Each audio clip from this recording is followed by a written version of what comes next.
بسم الله الرحمن الرحیم. الحمد لله رب العالمین و صلاة و السلام علی سید الانبیاء والمرسلین و علی آله و صحبه اجمعین. بینندگان عزیز و گرامی، سلام الله علیکم و رحمته و برکاته. خدمت شما عزیزان هستیم با قسمت دیگری از برنامه حجت بی حجت و مانند همیشه کارشناس محترم برنامه حضرت مولانا عبدالقدوس دهقان در استودیو حضور دارند. عرض ادب دارم خدمت شما.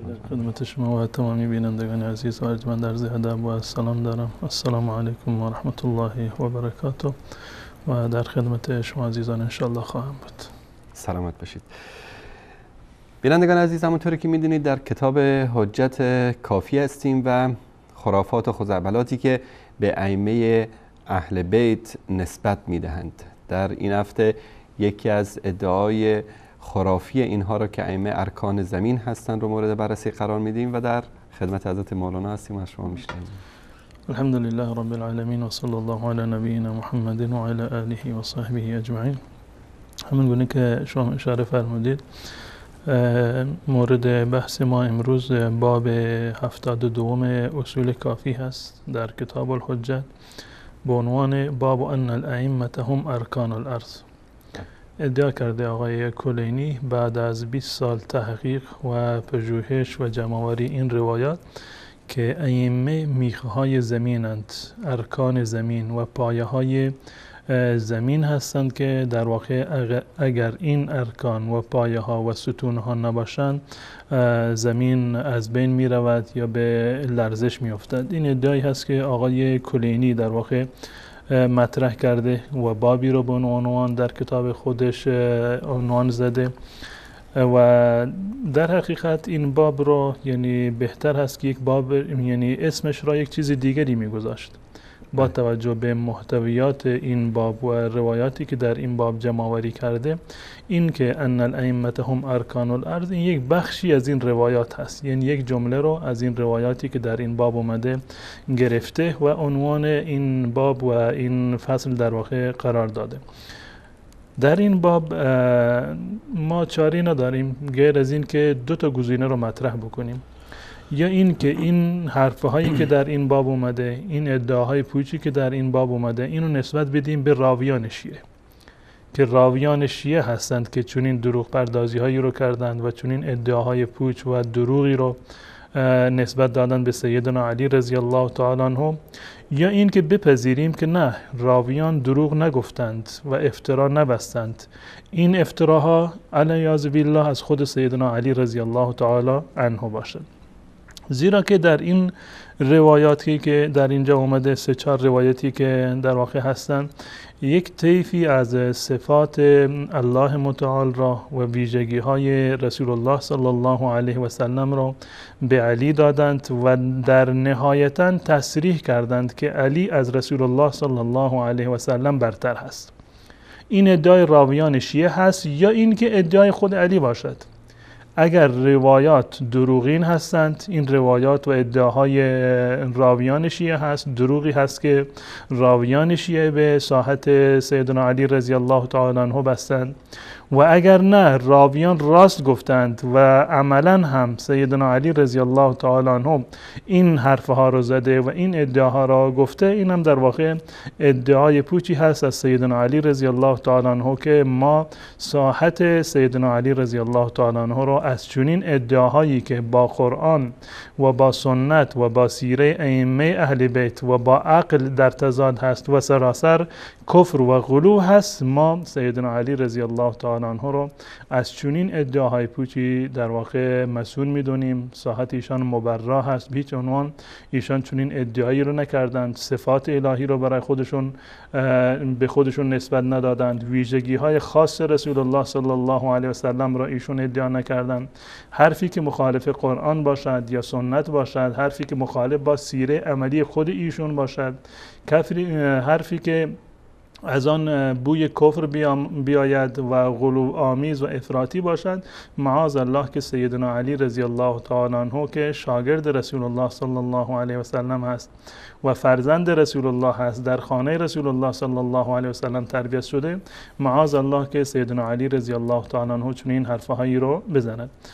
با هم محتویات این باب را میخوانیم و بررسی میکنیم تا اینکه بینندگان عزیز هم به این واقعیت برسند، یا اینکه راویان شیعه دروغ گفتند، یا اینکه سیدنا علی رضی الله تعالی عنه العیاذ بالله ادعاهای بیجایی و مخالف با قرآن و سنت و عقل را ایشون مطرح کردند که من قبلا عرض کردم که ما معتقد هستیم که این روایات سراسرش دروغ هست، افترا هست و روح سیدنا علی رضی الله تعالی عنه هم از چنین ادعاهای پوچی در واقع خبر نیست. بله. جناب آقای مجلسی چی کار کرده در مورد این روایت هایی که در این باب است؟ مثل همیشه تصحیح و تضعیفشون واقعا جالبه برای بله. آقای مجلسی در اینجا معتقد هست که هیچ کدوم از روایات این باب صحیح نیستند. هیچ یکی از این روایات صحیح نیستند. اما جای تعجب اینجا هست که در یک بابی که به عنوان کتاب الحجه جز ابواب اعتقادی هست، جز کتب اعتقادی هست، یعنی اعتقاد داشتن به حجت در واقع یک مسئله فقهی و شرعی نیست که انسان بخواد از یک در واقع مرجعی تقلید بکند، بلکه یک بحث اعتقادی هست و در بحث اعتقادی اصلا یعنی مجالی برای تقلید نیست. آقای کلینی در کتاب الحجه که مهمترین کتاب عقیدتی شیعه هست، در واقع نخستین کتاب عقیدتی شیعه که نوشته شده به این ترتیب و استدلال از احادیث، در واقع همین کتاب حجتی هست که آقای کلینی 20 سال عمر خودش رو هدر داده و این کتاب رو جمع‌آوری کرده و آقای مجلسی در آخرم اومده و گفته که هیچ کدام از روایات این باب در واقع صحیح نیست. و آقای مجلسی این حرف رو در کتاب مرآت العقول و جلد دوم این کتاب زدن. دوستان نمایش بدن، جلد دوم این کتاب هست که بارها این رو نشان دادیم و در صفحه 366 این کتاب که باب ان الائمه هم ارکان الارض هست، در اینجا آمده و روایت اول را گفته که الحدیث الاول ضعیف بسندیه علی المشهور. هر دو سندی که این روایت اول دارد هر دو سندش در واقع ضعیف هستند. با دو سند اینو در واقع آورده، احمد ابن مهران عن محمد ابن علی و محمد ابن یحیی، این سند بعدیش هست، میگه هر دو تا سندش در واقع ضعیف هستند. این روایت دوم اول هست و روایت دوم را هم گفته که این روایت ضعیف هست، الحدیث الثانی ضعیف، روایت دوم هم ضعیف هست، با توجه که به اینکه روایت اول با دو سند ذکر شده بود که مجموعاً یعنی در واقع دو حدیث شمرده می شوند و این حدیث سوم شمرده می شود و به خاطر ترتیبی که در اینجا آورده، متنی که آورده، متن سوم و حدیث سوم، باز هم گفته که الحدیث الثالث ضعیف ایضا، این حدیث سوم هم در واقع باز هم ضعیف هست و از نظر اصلی اعتقادی رو یعنی نمیتوان انسان که یک اعتقاد را اونم در باب حجت، در باب امامت که برترین ارکان دین و پایه های دین نزد شیعه هست، این در واقع یک ضعف علمی است که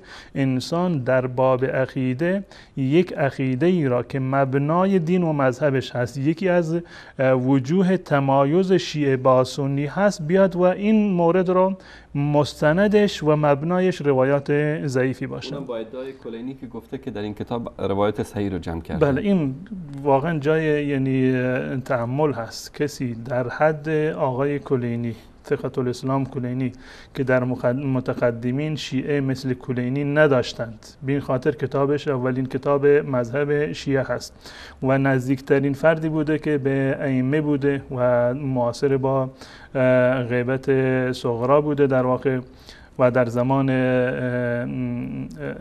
نواب زندگی می‌کرده. متاسفانه 20 سال ایشون زحمت کشیدند، ابوابی رو که بسته به اعتقاد شیعه هست اینا رو جمع‌آوری کردند و متاسفانه روایت صحیحی رو در این زمینه نتوانستند که بیابند، پیدا بکنند. باز هم اومدند عقیده شیعه رو، مبنای عقیده شیعه رو پایه‌گذاری کردند بر روایات جعلی و موضوع و ساختگی که همون گونه عرض کردم با قرآن و احادیث رسول الله صلی الله علیه و سلم در واقع تضاد داره. قبلا عرض کردم که محتوای این روایات فقط یک نقطهش این است که ائمه ارکان زمین هستند، ائمه پایه ها و ستون های زمین هستند. در واقع در این کتاب آقای کلینی با غلو و افراطی که در واقع داشته و با عقیده تکفیری که داشته اومده و ثابت کرده که علی رضی الله تعالی عنه از سیدنا رسول الله صلی الله علیه و سلم برتر هست. یعنی محتوای این هر سه روایت یا 4 روایت، 3 روایتی که بر 4 سند در اینجا ذکر شده، محتوایشون صراحتا این رو میرساند که علی رضی الله تعالی عنه ادعا کرده که من برتری های از رسول الله صلی الله علیه و سلم دارم، من ویژگی هایی رو دارم که قبل از من حتی رسول الله صلی الله علیه و سلم هم اونها رو نداشته. عرض کردم که این اعتقاد شیعه هست، اعتقاد راویان شیعه هست، اعتقاد آقای کلینی و پیروانش هست.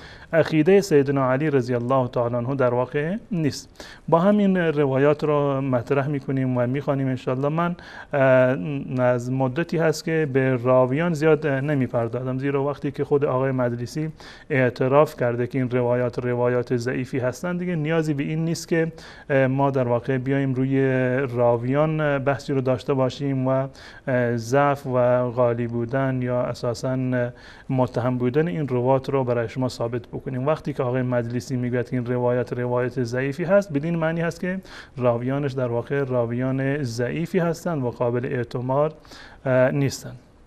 در روایت اول که با 2 سند در واقع ذکر شده بود و از امام ابی عبدالله امام جعفر صادق هست، تمام این روایاتی که اومده، 3 روایتی که در اینجا هست، محتوایشون در واقع یکی هست با اندک تفاوتی که در میان این روایات در واقع وجود داره. روایت اول از مفضل ابن عمر هست که اونم از ابو عبدالله نقل کرده. قال ما جاء به، دوستان نمایش بدن، روایت اول این باب هست. قال ما جاء به علی، اون موردی که علی آورده، هر چی که علی آورده در این روایت اومده که میگه هر چیزی که علی آورده من به اون را میگیرم. قال ما جاء به علی علیه السلام آخذ به و ما نهى عنه انتهی عنه. هر چیزی رو که علی آورده من اون رو میگیرم و هر چی که علی از آن نهی کرده من از آن در واقع باز میام. این حرفی هست که امام جعفر زده. الان قبل از امام جعفر امام شیعه کی بوده؟ امام باقر هست. و روایاتی که شیعه در این زمینه دارند خودشون اعتراف کردند که قبل از وجود باقر یا قبل از امامت باقر شیعه در واقع مذهبی رو نداشتند، عاله بودند بر مردم و نیازمند دیگران بودند، یعنی نیازمند اهل سنت و الجماعت بودند و مردم قبل از امام باقر حلال و حرام خودشون و احکام حج خودشون رو نمیدونستند تا زمانی که امام باقر به اعتقاد شیعه در واقع به امامت رسیده. خب اگر قرار باشد که امام جعفر صادق حرفی رو بزند، باید هر چیزی که از پدر من رسیده من بر آن عمل میکنم، زیرا که عملا و مستقیما از علی هیچ چیزی به امام جعفر صادق نرسیده، اصلا ملاقاتی رو در واقع نداشته. وقتی که ملاقاتی نداشته پس هیچ چیزی از علی مستقیما دریافت نکرده. اگر دریافت کرده از جانب پدر خودش یا راویان دیگری که در این زمینه بودند، راویان دیگر و علمای دیگری که در واقع معاصر ایشون بودند و ایشون از این علما کسب علم کرده، این مطالب را از اونها دریافت کرده، از سیدنا علی رضی الله تعالی عنه مستقیما دریافت نکرده. غیر از این اگر قرار هست که چند امام قبل از خودش رو در واقع حساب نکند، امام در واقع باقر را، زین العابدین را، حسن و حسین را، اینا را همه کنار بگذارد برسد به سیدنا علی رضی الله تعالی عنه، خب مستقیما میگفت هر چیزی که رسول الله فرموده من بر آن عمل میکنم، هر چی رسول الله از آن نهی کرده من از آن باز میام. طبق همون آیه 7 سوره حشر و ما آتاکم الرسول فخذوه و ما نهاکم عنه فانتهوا. این در واقع استدلال از همون آیه هست که آقایون اومدن همون خصوصیتی رو که برای رسول الله ثابت هست همیشه، یعنی سعی میکنن که صفات رسول الله و صفات الهی رو بیان کنن. عرض کردم که یک سری از صفات الهی را و ویژگی های رسول الله صلی الله علیه وسلم را به دروغ نسبت دادن به سیدنا علی رضی الله تعالی عنه. به کاهن و به قدر ائمه بله. الله متعال میفرمه و ما آتاکم الرسول فخذوه و ما نهاکم عنه فانتهوا. هر چیزی که رسول الله به شما داده به عنوان سنت ثابت هست، فرموده رسول الله هست و عمل رسول الله هست یا تقریر رسول الله هست، یعنی تثبیت تایید رسول الله صلی الله علیه وسلم هست، اون رو شما بگیرید و هر چیزی که رسول الله شما را از آن نهی کرده از آن باز بیایید. عقیده اهل سنت و الجماعت همین هست، بر مبنای این آیه یا آیه دیگری که الله متعال در سوره نساء میفرماید و من یشاقق الرسول من بعد ما تبین له الهدى و یتبع غیر سبیل المؤمنین نوله ما تولی. هر کسی که ستیزه جویی بکند با رسول الله صلی الله علیه و سلم، و روایات زیاد دیگری در این زمینه وجود دارد، یعنی یک فرد مسلمان امکان ندارد که حرف رسول الله صلی الله علیه و سلم را به دیوار بزند. هر چی رسول الله صلی الله علیه و سلم فرمودند به سر و چشم ما قبول میکنیم و هر چیزی که دستور دادن به آن عمل میکنیم و هر چیزی که از آن نهی کردند از آن باز میاییم. این یک اصل و یک مبنای قرآنی هست و ویژه رسول الله صلی الله علیه و سلم هست. بعد از رسول الله صلی الله علیه و سلم هیچ کسی چنین مقامی را ندارد که هرچی اون بگوید ما قبول بکنیم و هرچی اون ما را نهی بکند از آن باز بیاییم. نه ابوبکر، نه عمر، نه عثمان، نه علی و نه هیچ کسی دیگر. و در این زمینه امام مالک رحمت الله علیه، مالک ابن انس که سرمنشه مذهب مالکی هست، ایشان میگوید که کل یؤخذ من قوله و یرد الا صاحب هذا القبر. مبنای عقیده اهل سنت و الجماعت هست و برگرفته از آیه سوره حشر هست، آیه 6 و ما آتاکم الرسول فخذوه و ما نهاکم عنه فانتهوا. ایشان میفرماید که کل یؤخذ من قوله و یرد، تمام انسانها قولشون و گفتارشون قابل قبول و قابل رد هست. یعنی اگر صحیح باشد قبولش میکنیم و اگر اشتباه باشد ردش میکنیم.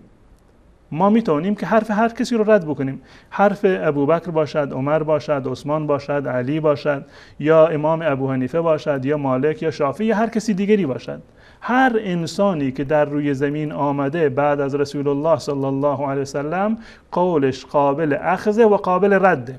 اگر صحیح باشه قابل قبوله و اگر اشتباه باشه قابل رده، مگر رسول الله صلی الله علیه وسلم که قول رسول الله صلی الله علیه وسلم به شرط ثبوتش که ثابت شده باشد که رسول الله صلی الله علیه وسلم این حرف رو زدن، ما 100% باید قبول بکنیم به تصریح این آیه که و ما آتاکم الرسول فخذوه، هرچی رسول الله صلی الله علیه وسلم به شما فرموده بر اون عمل بکنید.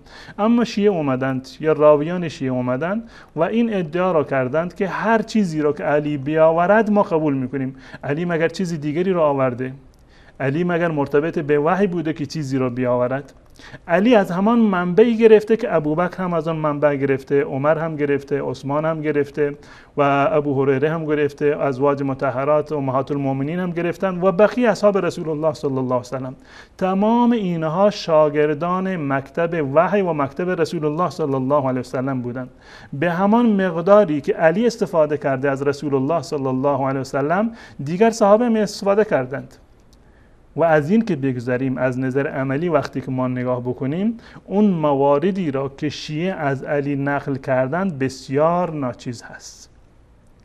یعنی روایات شیعه در کتب روایات شیعه که از علی نقل شده و حدیث های سیدنا علی رضی الله تعالی عنه هست و در کتب شیعه آمده، بسیار ناچیز هست. اصلا قابل مقایسه با روایاتی که اهل سنت از علی رضی الله تعالی عنه دارند در واقع اصلا قابل مقایسه نیست.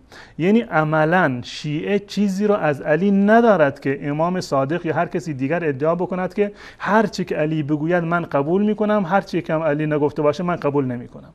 چون این چیز اصلا امکان نداره. اگر شیعه واقعا بر این مبنا عمل بکند که فقط باید از علی ثابت شده باشد، دین اسلام و مذهب شیعه کاملا از بین خواهد رفت. کتب اربعه شیعه، کافی، استبصار، تهذیب و من لا یحضر الفقیه، بالغ بر 44,000 روایت دارد. این 4 کتاب اصلی شیعه بالغ بر 44,000 روایت دارد. از این 44,000 روایتش علی 600 خوردی حتی به 700 روایت هم نمیرسند. یعنی روایاتی که از علی نقل شده فقط 690 روایت هستند در کل این کتابها و کتب اربعه که بالغ بر 44,000 روایت هستند.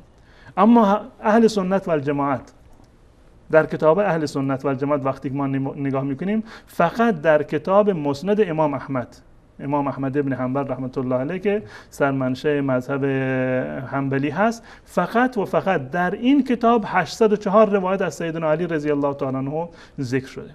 یعنی روایاتی که اهل سنت از علی دارند به مراتب بیشتر از روایاتی هست که شیعه دارند. در 4 کتاب شیعه فقط 690 روایت اومده و فقط در یکی از کتاب اهل سنت و الجماعت مسند امام احمد هست بالغ بر 800 روایت از سیدنا علی رضی الله تعالی عنه ذکر شده، بلکه روایاتی که اهل سنت و الجماعت مجموعاً از ابوبکر و عمر و عثمان دارند، یعنی این سه تا خلیفه راشد رو ما یک طرف بگذاریم روایاتشون و روایات علی رو یک طرف بگذاریم، نزد اهل سنت و الجماعت روایات علی بیشتر از هر سه نفر از این خلفای ثلاثه هست. درست. یعنی مجموعاً سیدنا علی رضی الله تعالی در کتب اهل سنت 1583 روایت در واقع دارند و بیشتر از روایاتی هست که اهل سنت و الجماعت از ابوبکر و عمر و عثمان رضی الله تعالی عنه در این زمینه نقل کردند. پس بنابراین از نظر عملی هم وقتی که ما نگاه میکنیم شیعه از علی چیزی را ندارد. درست. و اگر هم دارد مثل این روایات هست که اولش هم مخالفت با قرآن، مخالف با قرآن هستند، مخالف با سنت هستند، مخالف با زندگی و سیره خود سیدنا علی رضی الله تعالی عنه هستند و راویانی اونها را نقل کردند که به تصریح آقایون ضعیف هستند. درست. یعنی نه صحیح هستند و نه حسن هستند و نه موثق و قوی هستند، بلکه در آخرین و پایینترین درجه در واقع روایات قرار دارند. اما در روایات اهل سنت و الجماعت روایاتی که صحیح هستند از سیدنا علی رضی الله تعالی عنه روایات در واقع زیادی هستند. پس وقتی که ما نگاه میکنیم خود این حرف ما جاء به علی آخذ به و ما نهى عنه انتهی عنه، این مخالف با قرآن هست، این ویژگی رسول الله صلی الله علیه وسلم هست و هیچ کسی بعد از رسول الله صلی الله علیه وسلم این مقام را ندارد در مرحله اول، و در مرحله دوم شیعه از علی رضی الله تعالی عنه چیزی را ندارند. بیارند برای ما ثابت بکنند یک روایت از سیدنا علی رضی الله تعالی عنه با یک سند شیعی بیارند که علی رضی الله تعالی عنه از رسول الله صلی الله علیه وسلم نقل کرده باشه و سندش صحیح باشه. بیارید روایتی رو معرفی بکنید در کدام کتابتون اومده. در این کتاب چندین روایت هست از سیدنا علی رضی الله تعالی عنه نقل شده که بعضیشون قال امیرالمومنین صراحتا در این روایت اومده، اما به تصریح آقای مجلسی تمام این روایات ضعیف هستند. اگر واقعا شما دینتون رو از اهل بیت گرفتید و برترین امام اهل بیت سیدنا علی رضی الله تعالی عنه است، بیارید برای ما اثبات بکنید یک روایت صحیح السند با سند شیعه با تعریفی که شیعه از حدیث صحیح دارن، بیارند یک روایتی که از علی رضی الله تعالی عنه در واقع نقل شده باشه. این نکته اولی هست که در این روایت اومده، مخالف با قرآن هست و ویژگی رسول الله صلی الله علیه و سلم را دادن به علی رضی الله تعالی عنه و عملاً هیچ گونه تأثیری رو در واقع نداره. یعنی شیعه عملاً هم نمیتوانند که بر این ادعا ثابت بشن. بعد از این یک مطلب دیگری را آورده دوستان نمایش بدن در اینجا، میگوید که جرى له من الفضل مثل ما جرى لمحمد صلی الله علیه و سلم و لمحمد صلی الله علیه و سلم الفضل على جمیع من خلق الله عز وجل. این یک ادعایی هست که در واقع اومدند رسول الله صلی الله علیه و سلم را و علی را در یک جایگاه قرار دادند. یعنی این که شیعه با این روایات اگر روایت رو قبول دارند، اگر واقعا این حرف امام جعفر صادق است، اگر که نیست که ما حرفی نداریم و این انگشت اتهام به طرف راویان شیعه در واقع گرفته می شود. در این روایت اومده که امام جعفر صادق گفته هر فضیلتی را که رسول الله صلی الله علیه و سلم دارد آن فضیلت را علی هم دارد. هر فضیلتی و هر برتری و هر منقبتی که برای رسول الله صلی الله علیه و سلم ثابت بوده، هر جایگاهی رو که ایشون داشتن همون جایگاه، همون فضیلت و منقبت را سیدنا علی رضی الله تعالی عنه هم دارند و رسول الله صلی الله علیه و سلم بر تمام مخلوقات برتر هست، پس بنابراین علی هم برتر هست. نهایتش این هست. خب الان فضیلتی رو که رسول الله صلی الله علیه و سلم دارن چی هست؟ بعضی رو که ذکر کردن در اینجا صراحتا اومدن این فضیلت ها رو از رسول الله گرفتند و به علی رضی الله تعالی دارند، اما در یک جمله کامل گفتند که جزئیات رو خیلی ذکر کردن در این کتاب و در کتاب دیگرشون، اما در اینجا در یک جمله گفته جرى له من الفضل مثل ما جرى لمحمد. فضیلتی که علی دارد دقیقاً همون چیز فضیلتی هست که سیدنا رسول الله صلی الله علیه و سلم دارد. هر فضیلتی که برای رسول الله ثابت هست برای علی رضی الله تعالی عنه هم ثابت هست. به این خاطر است که آقای مجلسی در واقع میگه که ما نمیدونیم فرق بین علی و بین پیامبر چی هست. فرقی رو ما نمیتونیم مشاهده بکنیم به جز این که نام نبوت که رسول الله رو میگیم نبی هست، رسول الله هست و این جمله رو با این الفاظ نمیگیم به سیدنا علی، اما ویژگی هایی رو که به علی دادن فراتر از سیدنا علی رضی الله تعالی عنه هست. به خاطر این روایات پوچ و روایات دروغینی هست که گروه هایی و مذهب هایی از شیعه مانند غرابیه و مانند ذبابیه اومدند و جبرئیل رو در واقع لعن کردند و گفتند که الله متعال جبرئیل رو فرستاد که نبوت و رسالت رو به علی بدهد، اما از بس که رسول الله و علی علیاذ بالله مانند دو تا کلاغ، این تعبیر شیعه هست، مانند دو تا کلاغ با همدیگر شبیه بودند یا مانند دو تا مگس علیاذ بالله، لعنت الله بر کسی که این روایت رو جعل کرده و این عقیده که غرابیه و ذبابیه داشتن. غرابیه یعنی نسبت به غراب کلاغ و ذبابیه یعنی مگس و پشه که یکی از گروه های شیعه بودند. اینها معتقد بر این بودند که پیامبر اصلی علی بوده. الله متعال جبرئیل رو فرستاد که نبوت و رسالت رو به علی بدهد، اما از بس که این دو نفر شبیه هم دیگر بودند و قابل تشخیص نبودند، جبرئیل اشتباهی رفت و این نبوت رو به سیدنا محمد صلی الله علیه و سلم در واقع دادند. جناب استاد همین روایت رو نشون بدیم که نگن که به شیعه تهمت میزنن. الانوار النعمانیه از سید نعمت الله جزایری، همین کسی که هر سال آقای خامنه‌ای سالگره‌ش رو میگیره در ایران و جمع میشن و به اصطلاح به عنوان یک شخصیت بزرگ علمی، این الانوار النعمانیه هست. این صفحه بعدش اینم شناسنامه کتاب و در صفحه 208 در جلد 2 میگه که الغرابیه قال محمد بعلی اشبه من الغراب بالغراب و الذباب بالذباب فبعث الله جبرائيل الى علي عليه السلام فغلط جبرائيل في تبلیغ الرساله من علی الى محمد. این دیگه یکی از فرقه های شیعه بودند که الحمدلله شرشون از سر امت اسلامی کم شده، اما عملا عقیدهشون باقی مونده به عنوان عقیده اثناعشری. مگر اینجا در ادامه میگه که فیلعنون صاحب الریش یعنی جبرائیل غلط الامین و انهیدره. بله دقیقا همان ادعاهایی را که شیعه غرابی داشتند، شیعیان غرابی یا شیعیان ذبابی داشتند، همون اعتقادات رو امروزه شیعیان اثناعشری دارند. وگرنه بیاند یک تفاوتی رو در میان علی و در میان رسول الله ثابت بکنند صلی الله علیه وسلم. این روایت صراحتا میگه هر فضیلتی که برای رسول الله ثابت هست، اون فضیلت برای سیدنا علی رضی الله تعالی عنه هم ثابت هست. و در ادامه این روایات صراحتا اومده و ادعا کردند از زبان سیدنا علی رضی الله تعالی عنه که علی در واقع برتر هست از سیدنا رسول الله صلی الله علیه و سلم. خب این ابتدا این روایت هست. بعد از این در ادامه روایت باز هم یکی از ویژگی های رسول الله صلی الله علیه و سلم رو در واقع به علی رضی الله تعالی عنه دادند و در اینجا میگوید که المتعقب علیه فی شیء من احکامه کالمتعقب علی الله و علی رسوله. هر کسی که از علی خورده بگیرد در حرفی که ایشان بزند، حکمی فتوایی که ایشان صادر بکند، مانند خورده گرفتن از الله و از رسول الله صلی الله علیه و سلم هست. و الراد علیه فی صغیرة او کبیرة علی حد شرک بالله. و کسی که حرف علی را رد بکند، بر علی ردی بزند در یک صغیره یا کبیره، در یک مسئله جزئی و در واقع که اهمیتی رو نداره یا یک مسئله بسیار بزرگی، حتی یک کوچکترین حرف علی رو شما قبول نکنید و با آن مقابله بکنید، آن را رد بکنید، این در حد شرک به الله متعال هست. شرک بزرگترین ظلم هست، بزرگترین گناه هست که الله متعال بدون توبه آن را نمیبخشد. کوچکترین حرفی علیه امام بزنی، مخالفتی با امام بکنی، یعنی این که در واقع مشرک شدی. این ادعایی هست که در اینجا برای سیدنا علی رضی الله تعالی عنه در واقع ادعا کردن. اما عملا سیدنا علی رضی الله تعالی عنه چنین اعتقادی رو در واقع نداشتن.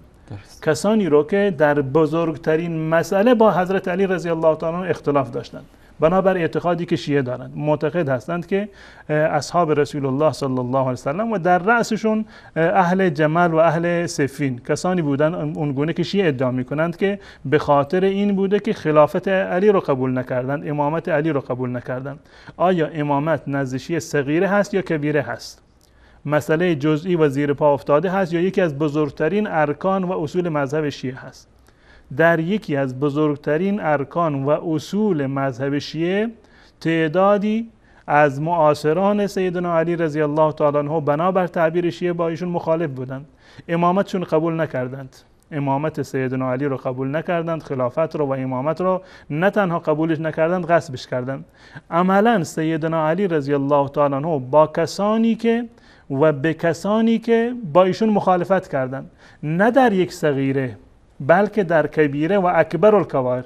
البته معنی کبایر این گناهان کبیره بیشتر استفاده میشه.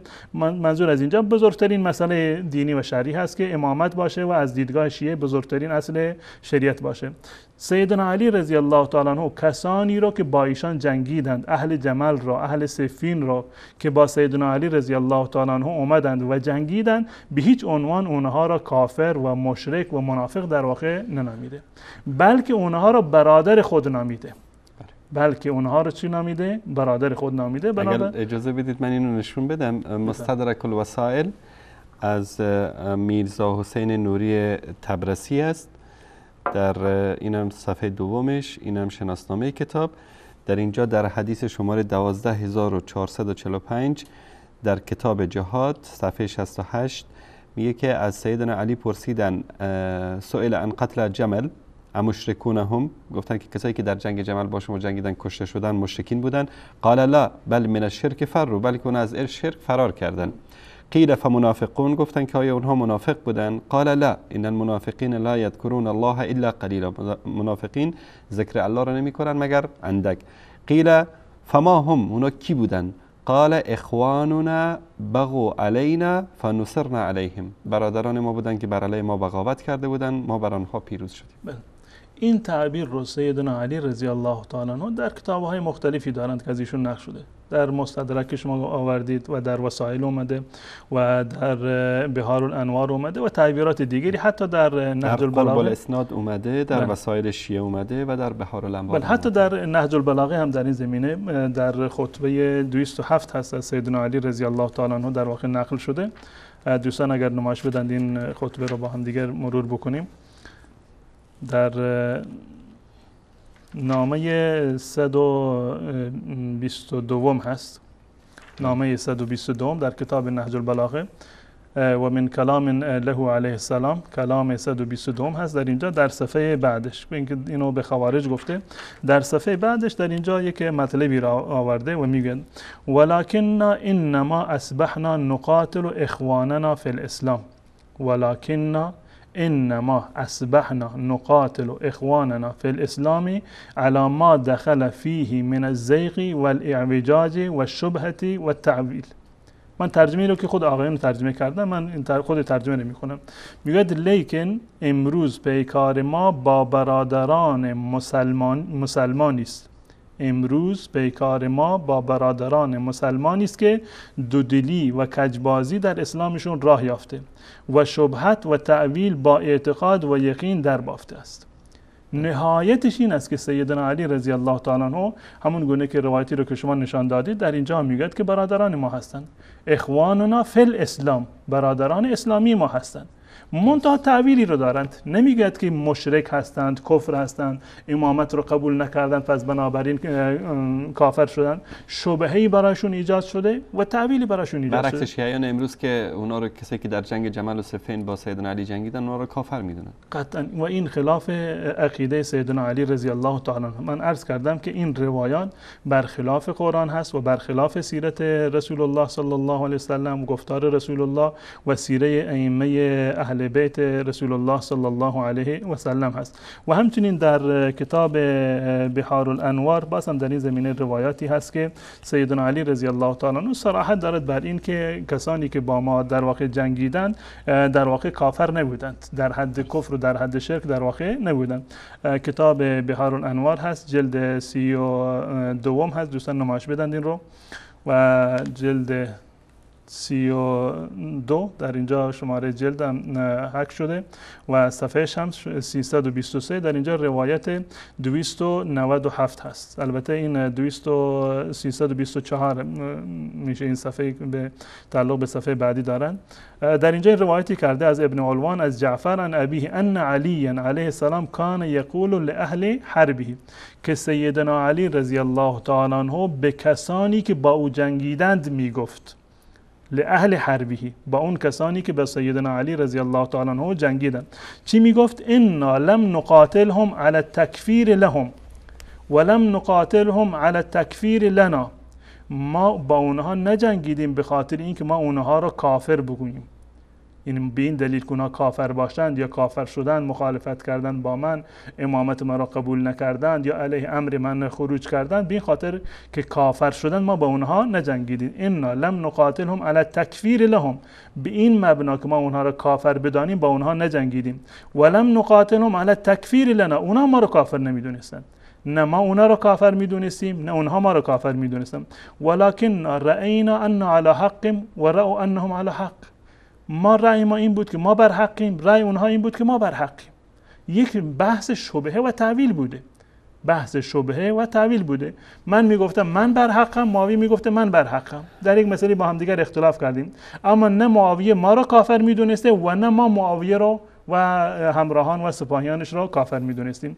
و همچنین در روایت بعدی باز هم همین مطلب را تکرار کرده که با این سند آورده که قال ان علیم لم یکن ینسب احدا من اهل حربه الى الشرک ولا الى النفاق. سیدنا علی رضی الله تعالی عنه هیچ احدی را از اهل حربش را، کسانی را که با علی جنگیدن، اونها را نسبت به شرک و نسبت به نفاق نمیداد، نه میگفت که اونها مشرکند یا منافقند. ولکنه کان یقول، اما سیدنا علی رضی الله تعالی میفرمودند هم اخواننا بغوا علینا، برادران ما هستند که علیه ما قیام کردند. نهایت امر همینه، اخواننا. با این که معاویه رضی الله تعالی عنه با سیدنا علی رضی الله تعالی عنه اختلافی رو در واقع با هم دیگر داشتند در بحث قصاص از قاتلان عثمان، برادریشون، ایمانشون در واقع زیر سوال نبوده. علی رضی الله تعالی عنه صراحتا میفرماد هم اخواننا بغوا علینا، برادران ما هستند، یا اون گونه که در نهج البلاغه این گفته بود که اخواننا فی الاسلام، برادران اسلامی ما هستند، برادر ایمانی ما هستند. و این حرفی است که سیدنا علی رضی الله تعالی در چندین جا گفته، چندین مورد و چندین مرجع را و چندین مناسبت را من در اینجا خدمت شما عرض کردم. سیدنا علی رضی الله تعالی عنه کسانی را که با ایشان جنگیدند، به تعبیرش در مسئله امامت، بالفرض که ما قبول بکنیم که اصل اختلاف علی و معاویه و اهل جمل این بوده که اون بزرگواران امامت علی رو قبول نکردن، عقیده که شیعه دارن، سیدنا علی رضی الله تعالی عنه به اونهایی که امامتش رو قبول نداشتند و عملا وارد جنگ شدند و تعداد زیادی هم کشته شدند، علی رضی الله تعالی عنه به اونها میگه که برادران ما هستند. قرآن میگه که انما المؤمنون اخوه، مؤمنان با هم دیگر برادرند. و این طائفتان من المؤمنین اقتتلوا. آیا یک فرد مسلمان میتواند یک کافر را بگه که برادر من هست؟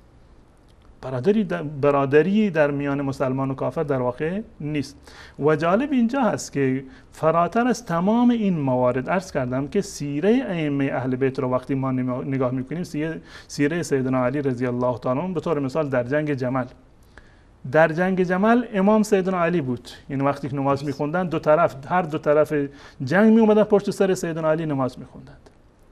و جالب اینهایی هست که تمام کشته شدگانی که در جنگ جمل کشته شدند، علی بر اونها نماز خوند، هم از سپاه جمل و هم از سپاه سیدنا علی رضی الله تعالی عنه. تا کسانی که کشته شده بودند علی بر اونها نماز خوند. الله متعال به رسول الله صلی الله علیه و سلم نهی کرده ایشان را که کسانی که مشرکان منافق هستند سر قبرشون نایست، براشون استغفار نکن، نماز جنازه براشون نخون. علی رضی الله تعالی عنه عملا در اینجا از دو گزینه خالی نیست. یا این که علی رضی الله تعالی عنه عملا با ایمانی که داشته و واقعیتی که در قلبش بوده، اون گونه که بارها اعتراف کرده هم اخواننا بغوا علینا و اخواننا فی الاسلام، برادران مسلمانی ما هستن، اگر این حرف دلش بوده، خب همین بوده. این راویان شیعه دارن دروغ میگویند و قطعا حرف دلش بوده. و اگر نه در دلش این بوده که اونها کافرند، مشرکند، منافقند و الله متعال بر نماز خوندن برای مشرکان و کافران انسان رو نهی کرده، رسول الله صلی الله علیه و سلم رو نهی کرده، آیا مگر سیدنا علی رضی الله تعالی عنه برخلاف حکم قرآن، برخلاف حکم رسول الله صلی الله علیه و سلم عمل میکند؟ کلا و حاشا. برای این آیه رو نشون بدید احمد جان. آیه 84 سوره توبه است که الله سبحانه و تعالی به رسول الله صلی الله علیه و سلم امر میکنه که ولا تسلی علی احد منهم مات ابدا ولا تقم علی قبره انهم كفروا بالله و رسوله و ماتوا وهم فاسقون. بر آنها نماز نگذار اگر که مردن و بر قبر آنها نایست، آنها کسانی هستند، کفاری هستند که به الله و رسول کفر ورزیدن و مردن در حالتی که فاسق بود. اگر واقعا کسانی که با علی جنگیدند الراد علیه فی صغیرة و کبیرة علی حد شرک بالله تعالی، اون گونه که این راویان دروغین شیعه میگویند، خود سیدنا علی زیر سوال میره. اگر کافر بودند، مشرک بودند، علی حق نداشته بر اونها نماز بخونه به تصریح آیه قرآن. حتی در همون موقع میگن بعضی از اصحاب سیدنا علی رضی الله عنه اومدن خورده گرفتن، همون خوارج، همون کسانی که بعداً با سیدنا علی جنگیدن و ایشونو تکفیر کردن، گفتن که چرا به ما اجازه نمیدی که غنیمت بگیریم در جنگ جمل. سیدنا علی گفت که هر کس از شما میخواد بره از مادرش غنیمت بگیره، یعنی از عایشه صدیقه. حتی این گونه سیدنا علی رضی الله تعالی عنه از میان دو گزینه‌ای که رو باید انتخاب بکنیم، یا این که علی رضی الله تعالی عنه مخالفین خودش را در امر سیاست اینها را کافر میدونست، مشرک میدونست، منافق میدونست، باید احکام کفر و نفاق را بر اونها اجرا میکرد. حق نداشت به تعبیر قرآن و به دستور قرآن که بر اونها نماز جنازه بخوند. حق نداشت که اونها را در واقع برایشون دعای مغفرت و دعای رحمت بکند، اما این کار را انجام داد. اگر واقعا کافر و مشرک بودند، علی رضی الله تعالی این حق رو در واقع نداشته و مخالفتی رو انجام داده با آیات قرآن و حدیث رسول الله صلی الله علیه و سلم. و ما مطمئنیم 100% یقین داریم، 100% هم ما در این مورد شک و شبهه‌ای نداریم که عملکرد سیدنا علی رضی الله تعالی عنه حق بوده، صحیح بوده، بر اساس اعتقاد و باور قلبی خودش بوده. حتی امامتشون در اون موقع ما اعتقاد بله، امامتش ما مطمئن، یعنی قطعی 100% تمام اهل سنت و الجماعت و همون گونه که خود سیدنا علی رضی الله تعالی عنه امامتش رو نسبت میدهد به شورای مهاجرین و انصار. وقتی که مهاجرین و انصار با ایشون بیعت کردن، از دیدگاه ما ایشون خلیفه رسمی بوده و خلیفه برحق بوده و سیدنا معاویه رضی الله تعالی عنه حق نداشته که با ایشون در واقع بجنگد. اما همون گونه که خود علی رضی الله تعالی عنه فرمودند که اونها انهم را انهم علی حق و رأینا ان علی حق، اونها رأیشون این بود که اونها بر حقند، رأی ما این بود که ما بر حق هستیم. ما با اونها جنگیدیم به خاطر شبهه و تعویلی که در اسلام ایجاد شده بود. بحث کفر و بحث نفاق در واقع نبوده و این عقیده اهل سنت و الجماعت است و صاف و شفاف است، هیچ گونه ابهامی در این زمینه وجود ندارد. اما این راویان دروغین شیعه و با این روایات دروغینی که در واقع جعل کردن میخواهند که امت اسلام رو در واقع متفرق بکنند، دو دستگی و چند دستگی در واقع پیدا بکنند و جهادی رو که رسول الله انجام دادند و جانفشانی که اصحاب رسول الله انجام دادند، حتی خدمات خود سیدنا علی رضی الله تعالی عنه را برباد بدند، حتی عملکرد خود سیدنا علی رضی الله تعالی عنه را در معرض انتقاد قرار بدند که در واقع ایشون نباید این کار رو در واقع انجام میدادند و هیچ فرد مسلمانی اجازه ندارد که یک فرد کافر رو برادر خود بشمارد، به سر قبرش برود، برایش نماز جنازه بخواند، برایش استغفار بکند، چون این چیزی برای مسلمان جایز نیست. جزاکم الله خیر. ادامه راویان و روایت‌های دروغین شیعه رو بعد از میان برنامه‌ای که خواهیم دید در خدمت حضرت مولانا عبدالقدوس دهقان خواهیم بود. با ما همراه باشید. برتری دادن علی رضی الله عنه بر تمام انبیا و ملائک. خود مولا فرموده جعل الله لی ما لم یجعل لأحد من الاولین والآخرین لا نبی مرسل ولا ملک مقرب. اولا ما رو با کسی مقایسه نکنید، ثانیا این مقامی که خدا به من علی داده است به هیچ کدام از اولین و آخرین و هیچ کدام از پیغمبران و هیچ ملک مقربی نداره.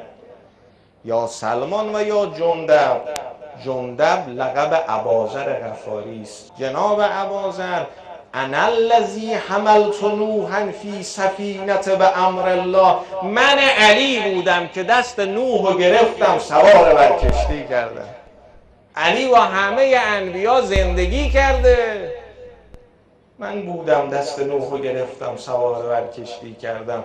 انا الذی اخرجت یونس من بطن هود باذن الله، من علی بودم به اذن خدا یونس رو از اسارت شکم ماهی نجات دادم. انا الذی جاوزت موسی، انا الذی جاوزت موسی ابن عمران البحر بامر الله، من علی بودم که موسی رو از دریا گذراندم. انا الذی اخرجت ابراهیم من نار باذن ربی، من علی بودم که ابراهیم رو از آتش نجات دادم. تمام انبیا، تمام پیغمبرها گدایی در خانه علی رو کردن. من و تو که دیگه بحثمون جداست. بینندگان محترم، مشاهده نمودید که این آخوند رافضی با سفسطه گویی و ذکر روایت دروغینی که در جامع خرافات شیعه بهارالانوار مجلسی جلد 24 صفحه 5 آمده است، مقام امام علی رضی الله عنه را از تمام انبیا و ملائک مقرب برتر دانسته و حتی رسول الله صلی الله علیه و سلم را هم استثناء نمی کند و ایشان را همه کاره عالم می داند، به گونه ای که الله متعال نعوذ بالله هیچ کاره است، که این خود کفر محض می باشد که مشرکین مکه هم قایل به آن نبودند. این است نتیجه غلو و زیاده روی که امام علی رضی الله عنه از آن منع نموده است. مجلسی در بهارالانوار جلد 25 صفحه 270 روایت می کند که امام علی رضی الله عنه فرمودند: ایاکم والغلو فینا قولوا انا عبید مربوبون. برحذر باشید از اینکه در مورد ما مرتکب غلو شوید و بگویید که ما بندگان الله پرست هستیم. اگر امام علی رضی الله عنه این همه فضیلت و برتری داشت، پس چرا الله متعال از ایشان یادی در قرآن کریم نکرد؟ حال اینکه تعدادی از انبیا علیهم السلام را یادآوری نموده و آنها را برای ما الگو معرفی می کند. الله متعال در مورد ایشان می فرماید: و کلا فضلنا علی العالمین. و همه این پیامبران را بر جهانیان برتری دادیم. و اگر امام علی رضی الله عنه منجی نوح و ابراهیم و موسی و یونس علیهم السلام بود، پس چرا نتوانست خود را از عبدالرحمن ابن ملجم نجات بدهد؟ الله متعال در مورد نجات نوح علیه السلام می فرماید: و حملناه علی ذات الواح و دسر. و ما نوح را بر کشتی ساخته از تخته ها و میخ ها سوار کردیم. و در مورد نجات دادن یونس علیه السلام از اسارت شکم ماهی می فرماید: فنبذناه بالعراء وهو سقيم وأنبتنا عليه شجرة من يقطين. سپس در حالی که یونس بیمار بود او را به سرزمین خشک انداختیم و در کنارش درختی از نوع کدو رویاندیم.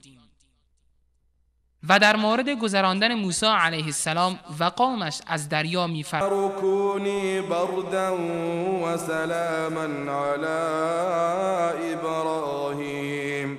ما گفتیم به آتش: ای آتش، بر ابراهیم سرد و سلامت باش.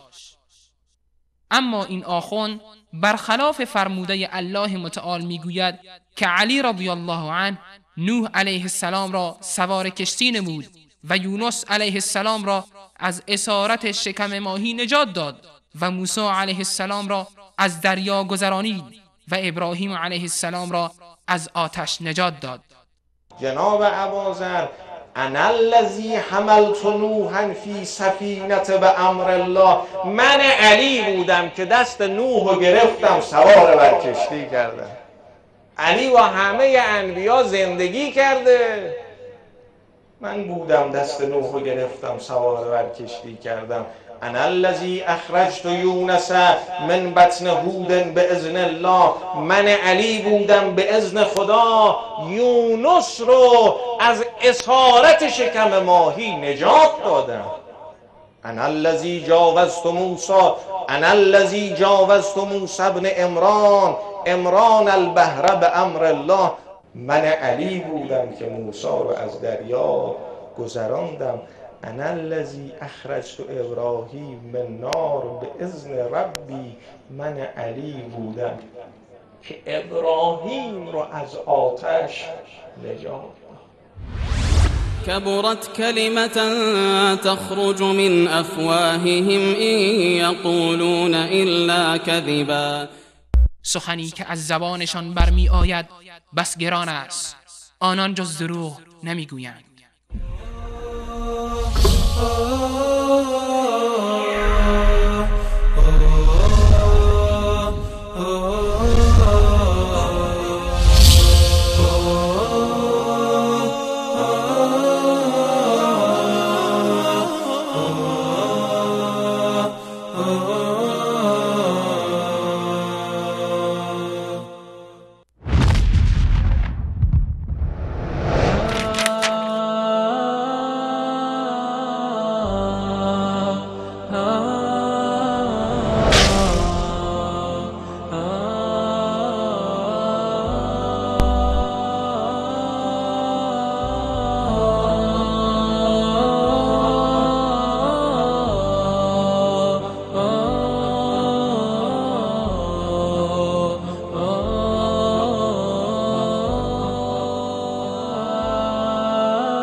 با سلام دوباره خدمت بینندگان عزیز گرامی، با شما عزیزان هستیم در برنامه حجت بی حجت و باب 72 کتاب حجت کافی که ادعا کرده که ائمه هم ارکان الارض، ائمه ستونهای زمین یا ارکان زمین هستن و تقریبا 45 دقیقه ما در مورد یکی دو جمله اولین روایت این باب صحبت کردیم که هم مخالفت با قرآن کریم بود، هم مخالفت با رسول الله صلی الله علیه و آله و سلم بود، هم تنقیص در شخصیت بزرگوار پیامبر اکرم صلی الله علیه و آله و سلم و افضل دانستن سیدنا علی بر ایشان، در حالی که ادعا میکنن که همه فضیلت هایی که رسول الله صلی الله علیه و سلم داشته سیدنا علی هم داشتن. اما وقتی که برمیگردیم به فرقه های شیعه و اعتقاداتی که دارن، همونطوری که فرقه قرابیه رو حضرت مولانا بهش اشاره کردن که شیعیان اثنا عشری جامع الخرافات همه این فرقه هستن،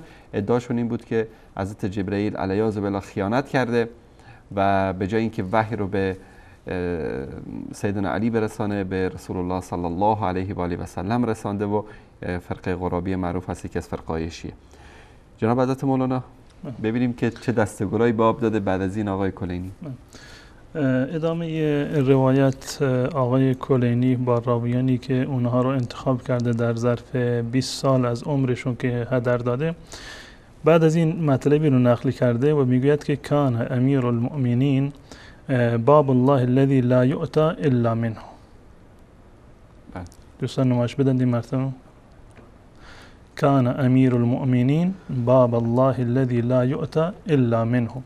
امیر المؤمنین باب الهی بود، دروازه الهی بود که لا یؤتی الا منه، کسی نمیتواند به الله برسد بغیر از همین دروازه.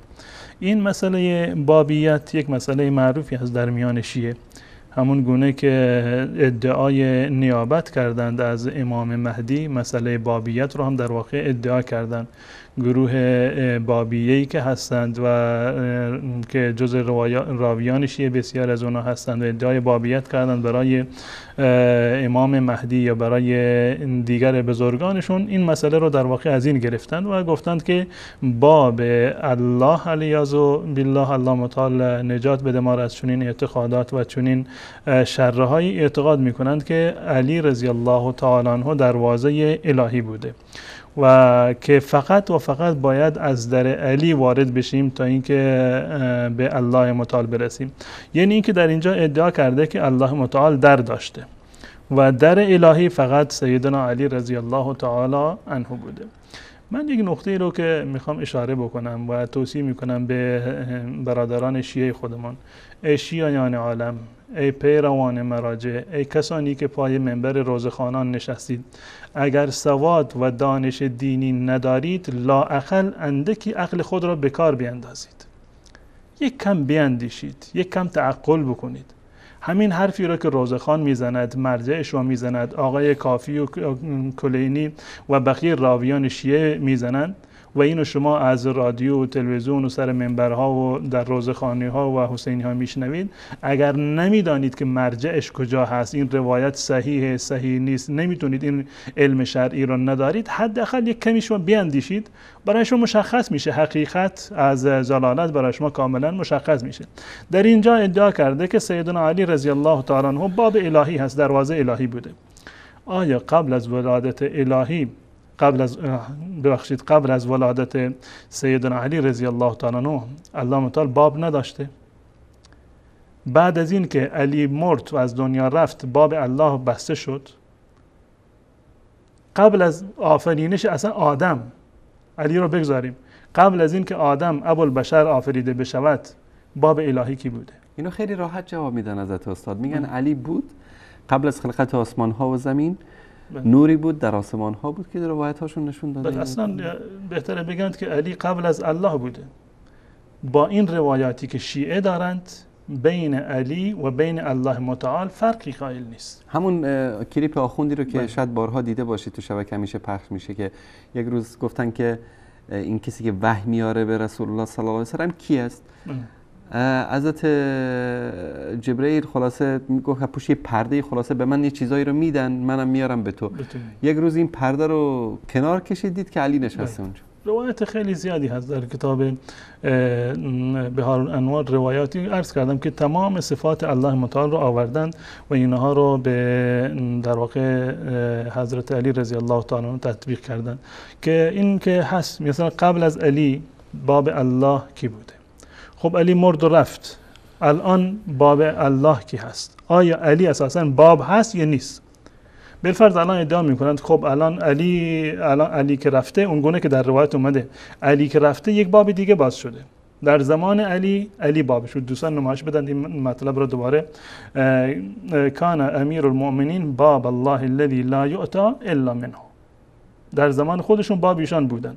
و سبیله الذی من سلک بغیره هلک و کذالک یجری لائمه الهدى واحدا بعد واحدا، که در روایت دیگر که در همین باب هست تصریح میکنه که این ائمه یکی بعد از دیگری باب بودند، یکی بعد از دیگری باب بودند.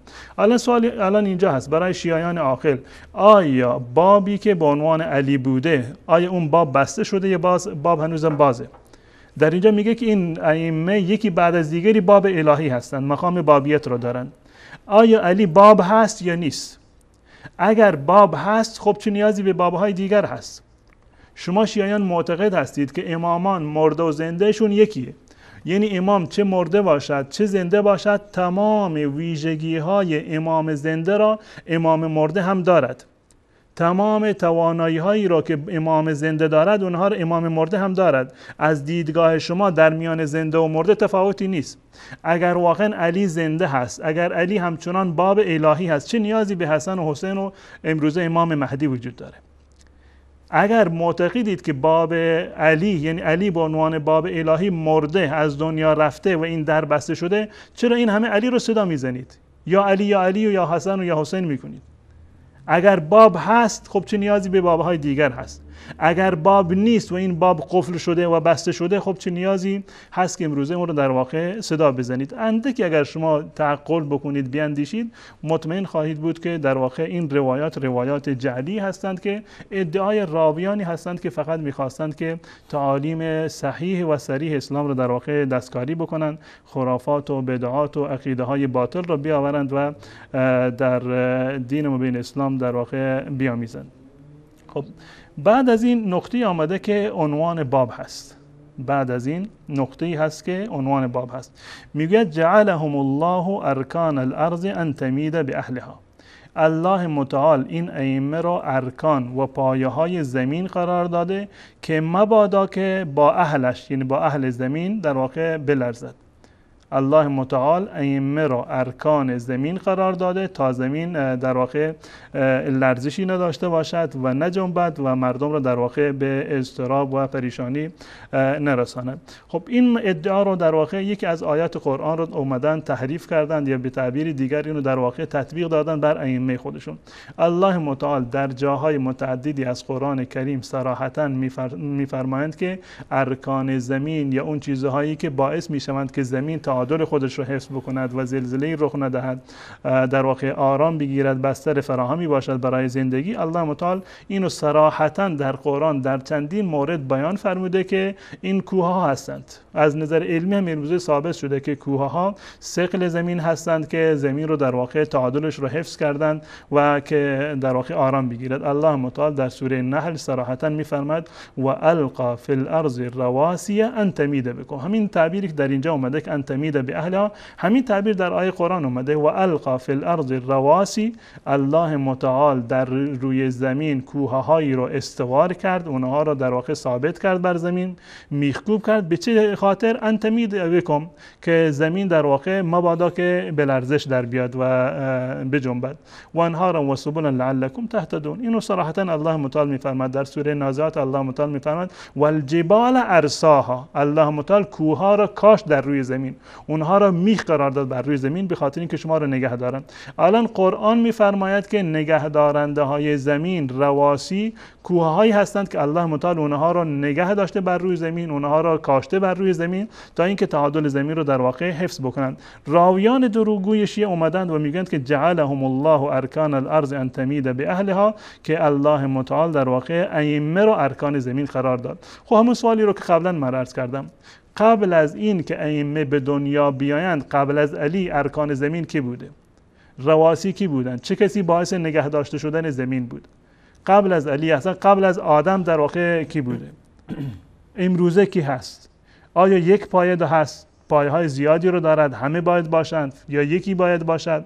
قبل از ائمه کی بوده؟ بعد از ائمه کی بوده؟ انسان اندکی تعقل بکند به این نتیجه میرسد که اینها نه با عقل سازگاره، نه با نقل سازگاره و نه با سیره و با ادعاها و در واقع روش زندگی ائمه اهل بیت رسول الله صلی الله علیه و سلم سازگار نیست. حتی در سوره نبأ صراحتاً میگه که علم نجعل الارض مهادا والجبال اوتادا. بله، این میخه های زمین، ارکان زمین در جاهای متعددی از قرآن اومده که در واقع کوه ها هستند که زمین رو نگه داشتن، مایه حفظ و استقرار زمین هستند. منتها در این زمین روایت جالبی هم هست در کتاب های شیعه که از طریق شیعه و ادعاهایی که شیعه در واقع کردن با سند صحیح نزد شیعه در واقع به اثبات رسیده که علت لرزش زمین در واقع این است که زمین بر روی بر پشت ماهی قرار دارد و یک سناریو نوشتم برای یک فیلمی که میشه که از اون استفاده کرد برای اتفاقا من همین مطلب رو در کتاب فروع کافی ذکر شده بود و اسکن کردم. دوستان اگر نشون بدن این روایت اینجا هست، خیلی جالبه. کتاب فروع الکافی و روضة الکافی. ولی این باید در بخش روزه باشه. بله، در بخش روزه کافی. بله. اینجا در صفحه 674 این حدیث خیلی خنده‌دار و جذاب هست. روایت شماره 12111. در اینجا در مورد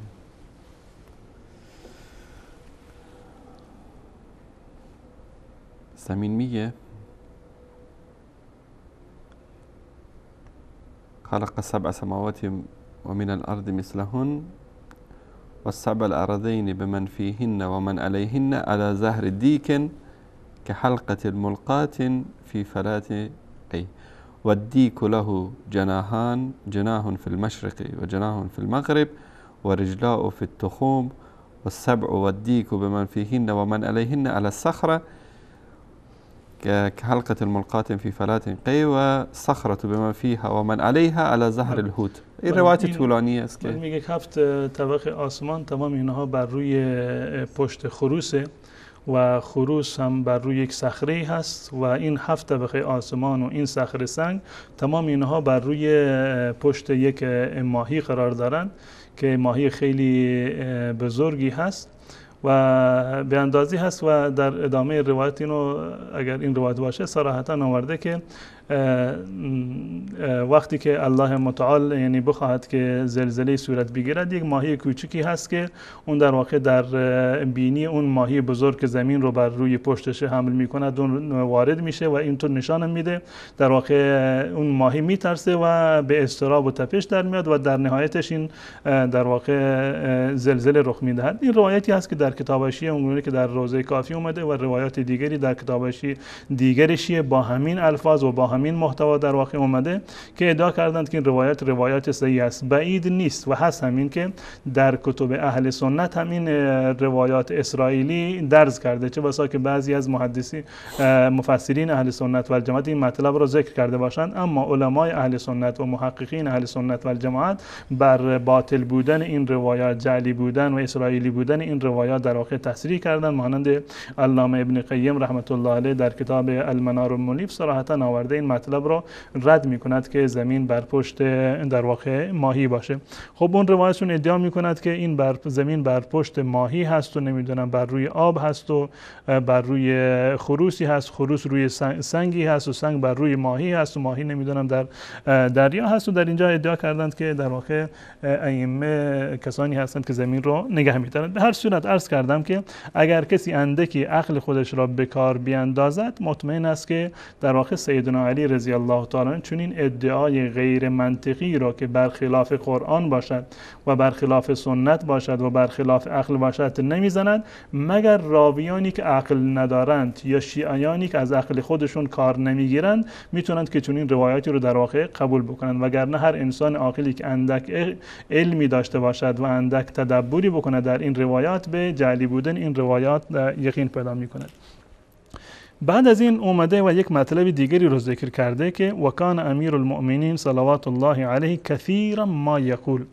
ادعای پوچی هست، میگوید که امیر المؤمنین و سیدنا علی رضی الله تعالی عنه بسیار این جمله را تکرار میکرد، بسیار این جمله را تکرار میکرد و میگوید که انا قسیم الله بین الجنة و النار، انا قسیم الله بین الجنة و النار، که من قسیم الله هستم، یعنی قسمت کننده الله هستم که از جانب الله متعال بهشت و جهنم رو من تقسیم میکنم. گویا که علی هست که هر کسی رو بخواهد به بهشت میاندازد و هر کسی رو که بخواهد به جهنم میاندازد. و در ادامهش میگوید و انا الفاروق الاکبر و انا صاحب العصا والمیسم، من فاروق اکبر هستم و من صاحب عصا و میسم هستم. خب در اینجا میگوید که من قسیم هستم، من تقسیم کننده بهشت و جهنم هستم.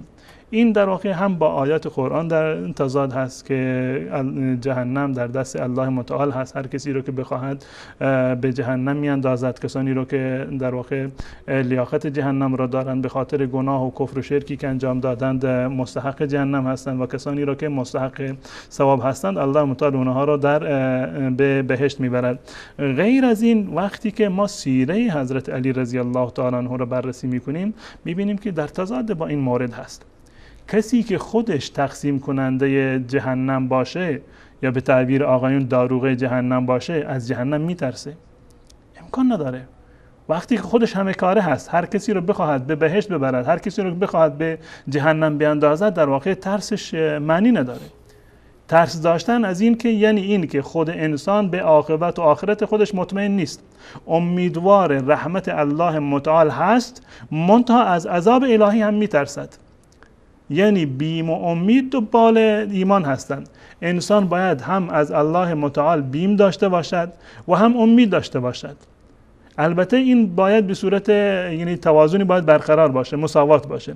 بگونه نباشد که بیمی که از الله متعال دارد منجر به ناامیدی از الله متعال باشه که کاملا ناامید باشد با این جهنمی که الله متعال دارد من دیگه بهشتی نمیشم.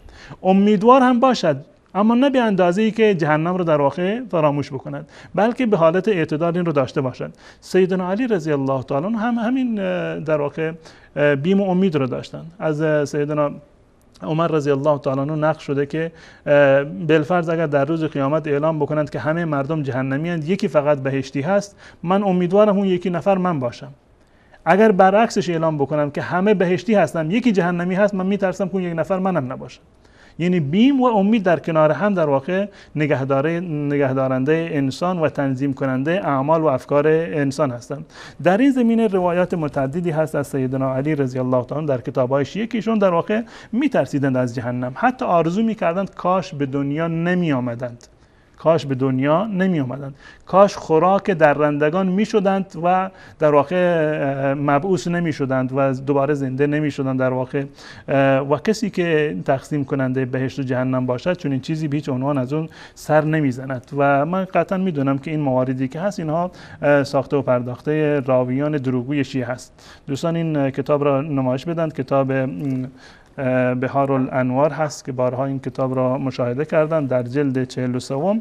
در اینجا مطلبی رو ذکر کرده، روایتی از درباره فاطمه رضی الله تعالی عنها که بارها این مطلب را نشان دادیم، اما فقط این یک نقطه رو من میخوام بگم. و قال علی، در اینجا علی رضی الله تعالی عنه در بقیه رو در واقع در اینجا آورده، هم در مورد فاطمه و در مورد سلمان و در مورد مقداد و همین در مورد ابوذر. سلمان گفت که یا لیتنی کنت کبشا لاهلی، کاش که من یک کبشی بودند و گوسفندی بودم برای خانواده خودم که مرا میخوردند و دوباره من یعنی از آتش جهنم من چیزی نمیشنیدم. ابوذر دوباره همین مطلب را گفت، یا لیت امی کانت آخرا، کاش که مادرم نازامی بود و لم تلدنی، میگوید کاش مرا به دنیا نمی آورد و من ذکر آتش رو، نام آتش رو نمیشنیدم. مقداد میگفت کاش که من پرنده بودم در صحراها و هیچ گونه حساب و عقابی رو نداشتم و از آتش جهنم من چیزی نمیشنیدم. و قال علی علیه السلام، سیدنا علی رضی الله تعالی عنه که از آتش میترسید، به خاطر ترس از آتش در واقع ایشون فرمودند که یا لیت السباع مزقت لحمی، کاش که حیوانات درنده گوشت مرا پاره پاره می کردند. ولیت امی لم تلدنی، کاش که مادرم مرا به دنیا نمی آورد. ولم اسمع به ذکر النار، و من نامی از آتش نمی شنیدم. ثم وضع علی علیه السلام یده علی رأسی، بعد از آن علی رضی الله تعالی عنه دستش رو بر روی سرش گذاشت و جعل یبکی، ایشون گریه می کردند و می فرمودند که وا بعد سفراه، وای چه سفر طولانی رو من در پیش دارم. واقع قلت زاداه فی سفر القیامه، وای بر من که زاد و توشه من در سفر قیامت خیلی در واقع کم هست. و یذهبون فی النار و یتخطفون مرضى لا یعاد سقیمهم و جرح لا یداوى جریهم الی آخر، در واقع توصیفی که از اهل جهنم دارد. سوال اینجا هست، اگر واقعا علی رضی الله تعالی عنه این همه با شهامت کامل و با افتخار کامل میاد که منم که جهنم و بهشت رو تقسیم میکنم، آیا معقول است که ایشون بترسند از جهنم تا این اندازه؟ کسی که خودش تقسیم کننده هست در واقع هیچ گونه بیم و هراسی رو نباید داشته باشه. و غیر از این بعد از این میگه و انا الفاروق الاکبر، من فاروق اکبر هستم. یعنی این که راوی این در واقع روایت، یک کسی که این روایت رو جعل کرده، شنیده که سیدنا عمر رضی الله تعالی عنه فاروق هست. در روایت اهل سنت و الجماعت اومده، به طور مثال در مسند امام احمد از حضرت عایشه رضی الله تعالی عنها و دیگران نقل شده که رسول الله صلی الله علیه وسلم عمر را فاروق نامیدند، به خاطر این که با ایمان آوردن ایشان در ابتدای اسلام در مکه مکرمه کفه مسلمانان در واقع سنگین شد. فارقی و یک در واقع تفاوتی در میان مسلمان و کافر در واقع به وجود آمد. تا قبل از این مردم در حالت مخفیانه و با ترس و لرز الله را عبادت می‌کردند، نمیتونستند که اظهار بکنند دعوت را، اما با مسلمان شدن سیدنا عمر رضی الله تعالی عنه این رو اظهار کردند. و در اینجا این راوی شنیده که بله حضرت عمر رضی الله تعالی عنه فاروق هست، اومدند از زمان سیدنا علی رضی الله تعالی عنه آوردند که انا الفاروق الاکبر، فاروق اکبر من هستم، یعنی این که قبلا فاروق دیگری هست. نمیگه که عمر فاروق نیست، میگه من فاروق اکبر هستم. خب فاروق بودن علی رضی الله تعالی به چه معنی هست؟ از نظر عقلی و از نظر واقعیت و حقیقت ما نگاه بکنیم که علی رضی الله تعالی فاروق در میان چه و چه بوده. آیا عملا ایشون این گونه بودن؟ در ابتدای اسلام اون گونه که روایات شیعه آوردند، خود علی رضی الله تعالی عنه برای مسلمان شدن این دست اون دست میکرد.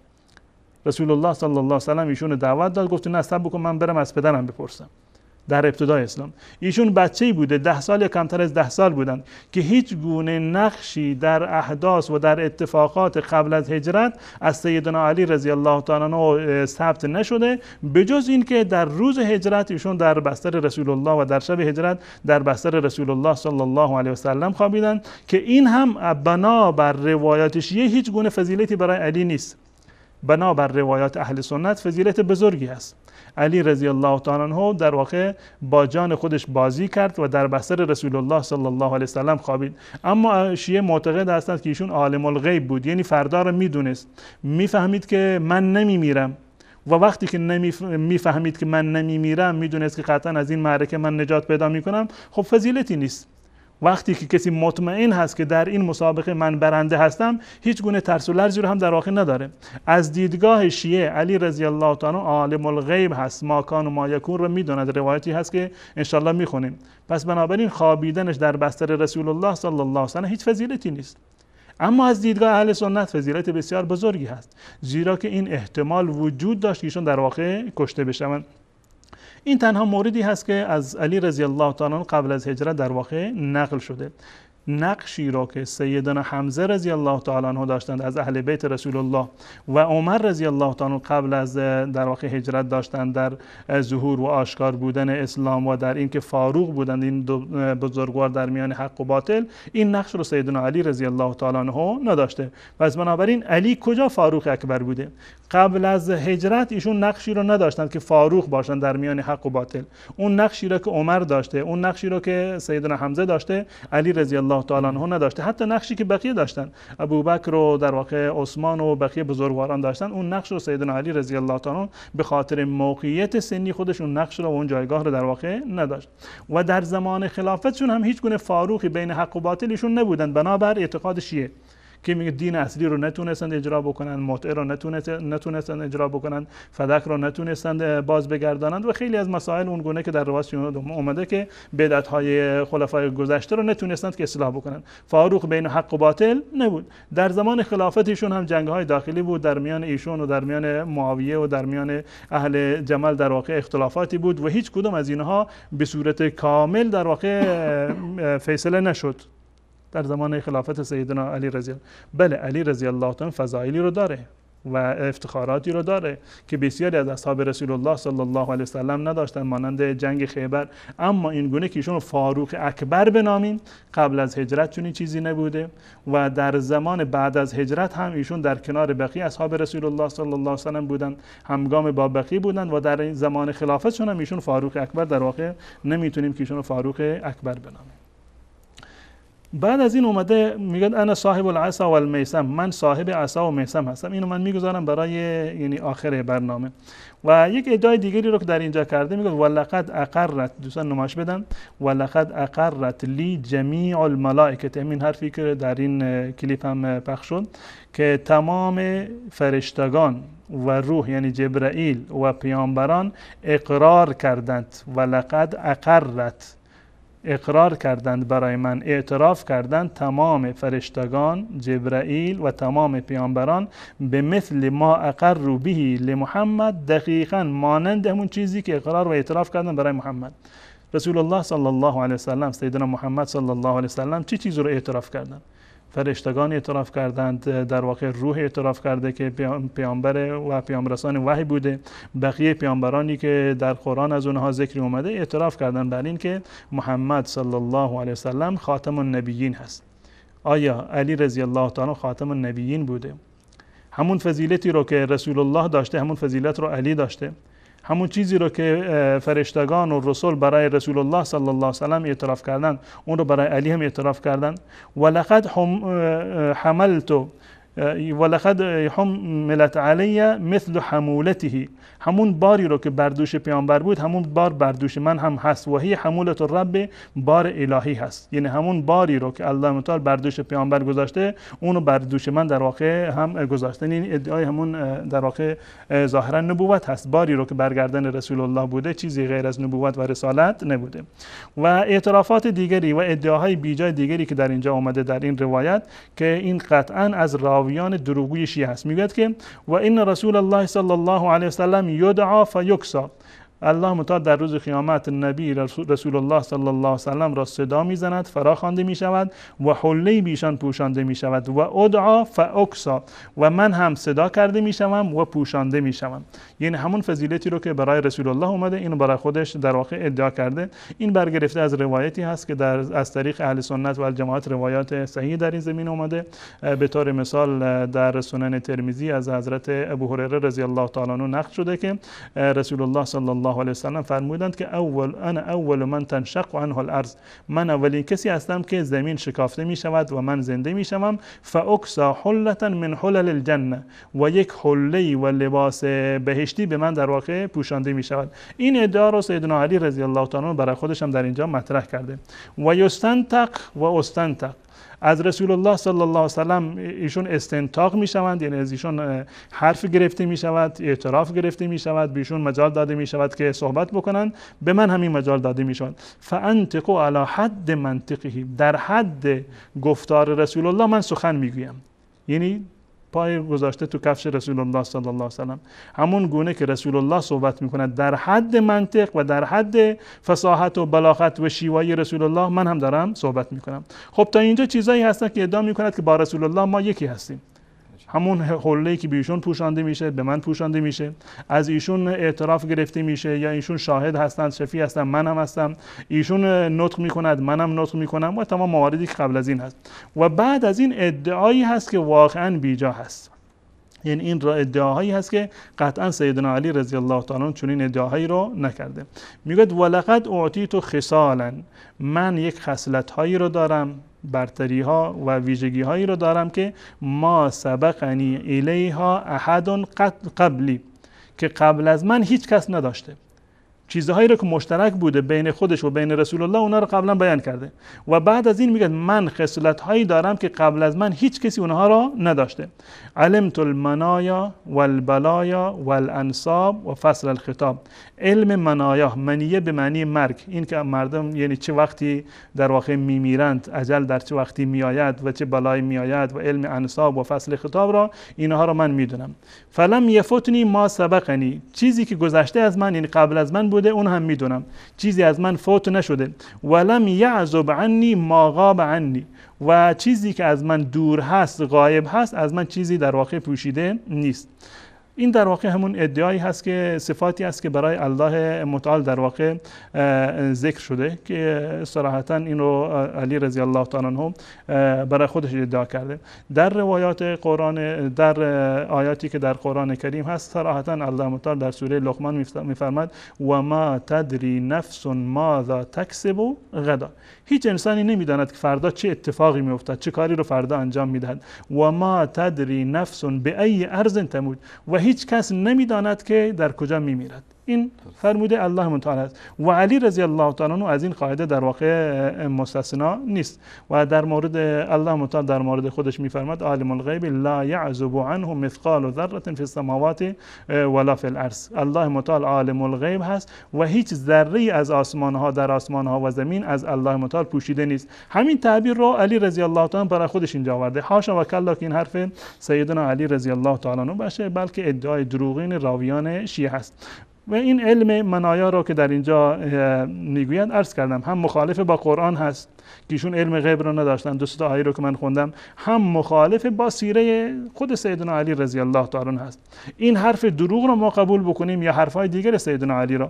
به طور مثال در کتاب نهج البلاغه سیدنا علی رضی الله تعالی عنه مطالبی رو دارند که دلالت میکنند بر این که این حرف در واقع دروغه. این که علی رضی الله تعالی عالم بالمنایا بوده، یعنی مرگ رو میدونسته که آجال اینی چه وقت فرا میرسند، فلانی چه وقتی میمیرد، این مخالف با روایاتی هست که از سیدنا علی رضی الله تعالی نقل شده. در خطبه 207 نهج البلاغه، در خطبه 207 نهج البلاغه هست، در یک از روزهای صفین دیدند ایشون حضرت حسن رضی الله تعالی عنه را که دارند به میدان جنگ میراند. ایشون فرمودند که املکو عنی هذا الغلام لا يهدني فإنني أنفس بهذين يعني الحسن والحسين عليهما السلام على الموت لئلا ينقطع بهما نسل رسول الله صلی الله علیه و آله. ترجمه‌ای که در اینجا کردن میفرماید که این جوان را نگه دارید، حسن را، این جوان را نگه دارید و به آمدن با منش مگذارید تا قصد جنگ نکند و پشت مرا نشکند. دریغم آید که این دو را مرگ در رسد و با کشته شدن آنان دودمان رسول خدا صلی الله علیه وسلم به سر رسد. خب در اینجا که علی ادعا کرده که من میدونم که یعنی علم منایا به من داده شده که قبلا نمیدونستم، من میدونم که اجل کی فرا میرسد. خب در اینجا نمیدونسته که حسن و حسین کی میمیرن، حتی نمیدونسته که ایشان بعد از ایشان به امامت میرسن. اگر مطمئن بود سیدنا علی رضی الله تعالی عنه که بعد از من امام حسن هست و بعد از اون حسین هست، در واقع خب معنی نداره که اینها رو بگیرید که شاید کشته نشن.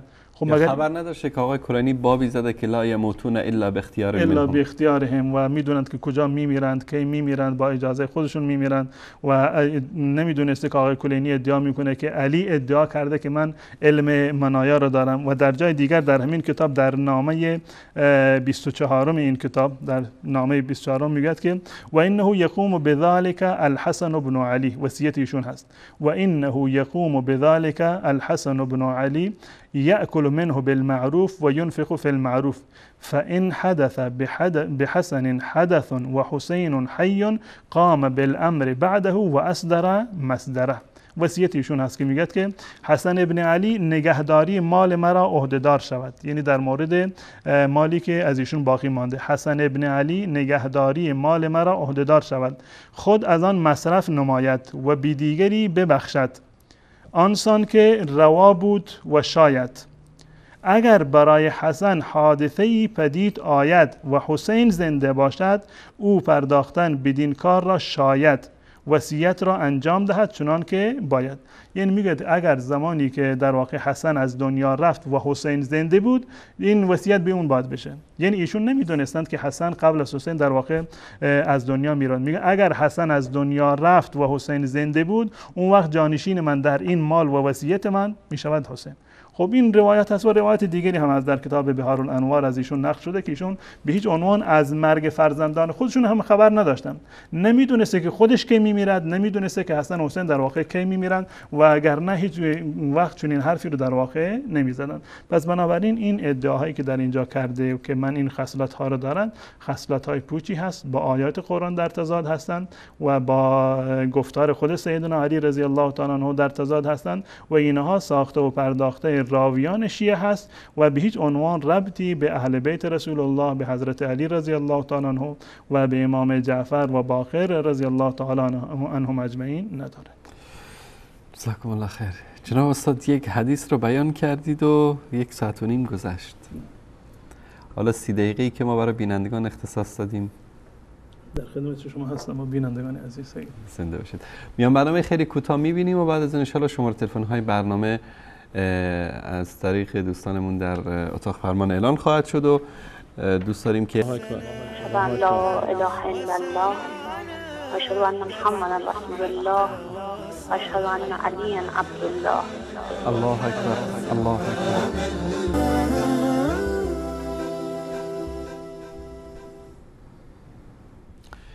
برای بینندگان عزیز گرامی در خدمت شما عزیزان هستیم با باب 72 نهج کتاب کافی، ائمه هم ارکان الارض. جناب استاد تا تماس‌ها برقرار میشه فکر کنم که 2 روایت بیشتر نمونده، یک مروری داشته باشید و شماره تلفن‌های برنامه را احمد جان اعلان کردن. من خواهش میکنم از علمای شیعه تماس بگیرن، از عقلای شیعه، تا در مورد این روایت ها و این ادعای دروغینی که در کتاباشون اومده بتونیم باشون صحبت بکنیم.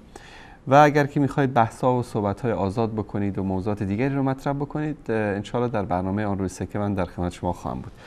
جناب استاد بفرمایید. ولی این دو سه روایتی که هست همشون محتواشون همین یکی بود، یعنی با هم دیگر یعنی تفاوت چندانی رو ندارن، به استثنای روایت آخری، روایت سوم که در اینجا در واقع هست. یک نقطه رو در آخر این آورده که در روایت اولی بود، من اینو گذاشتم. در واقع در روایت اولی گفته بود که انا صاحب العصا و المیسم، من صاحب عصا و میسم هستم. میسم یعنی آله و ابزاری که داغ میکنند، حیوان رو معمولا داغ میکنند، اسمش هست میسم. همین مطلب در روایت آخری با یک جمله دیگر اومده که در اونجا فاروق اکبر، انا الفاروق الاکبر و انا الامام لمن بعدی، که امام بعد از خودم هستم. جالبی در اینجا هست، این نقطه خیلی جالبی در اینجا آورده که این راوی در واقع نمیدونم که نمیفهمیده که چی بگه جلب بکنه، دوستان نمایش بدن این رو. در اینجا میگه که انا الفاروق الاکبر، من فاروق اکبر هستم، و انا الامام لمن بعدی و المؤدی عمن کان قبلی، من امام بعد از خودم هستم. من امام بعد از خودم هستم، یعنی بعد از این که من بمیرم امام در واقع منم. معنیش چی میشه؟ من امام بعد از خودم هستم.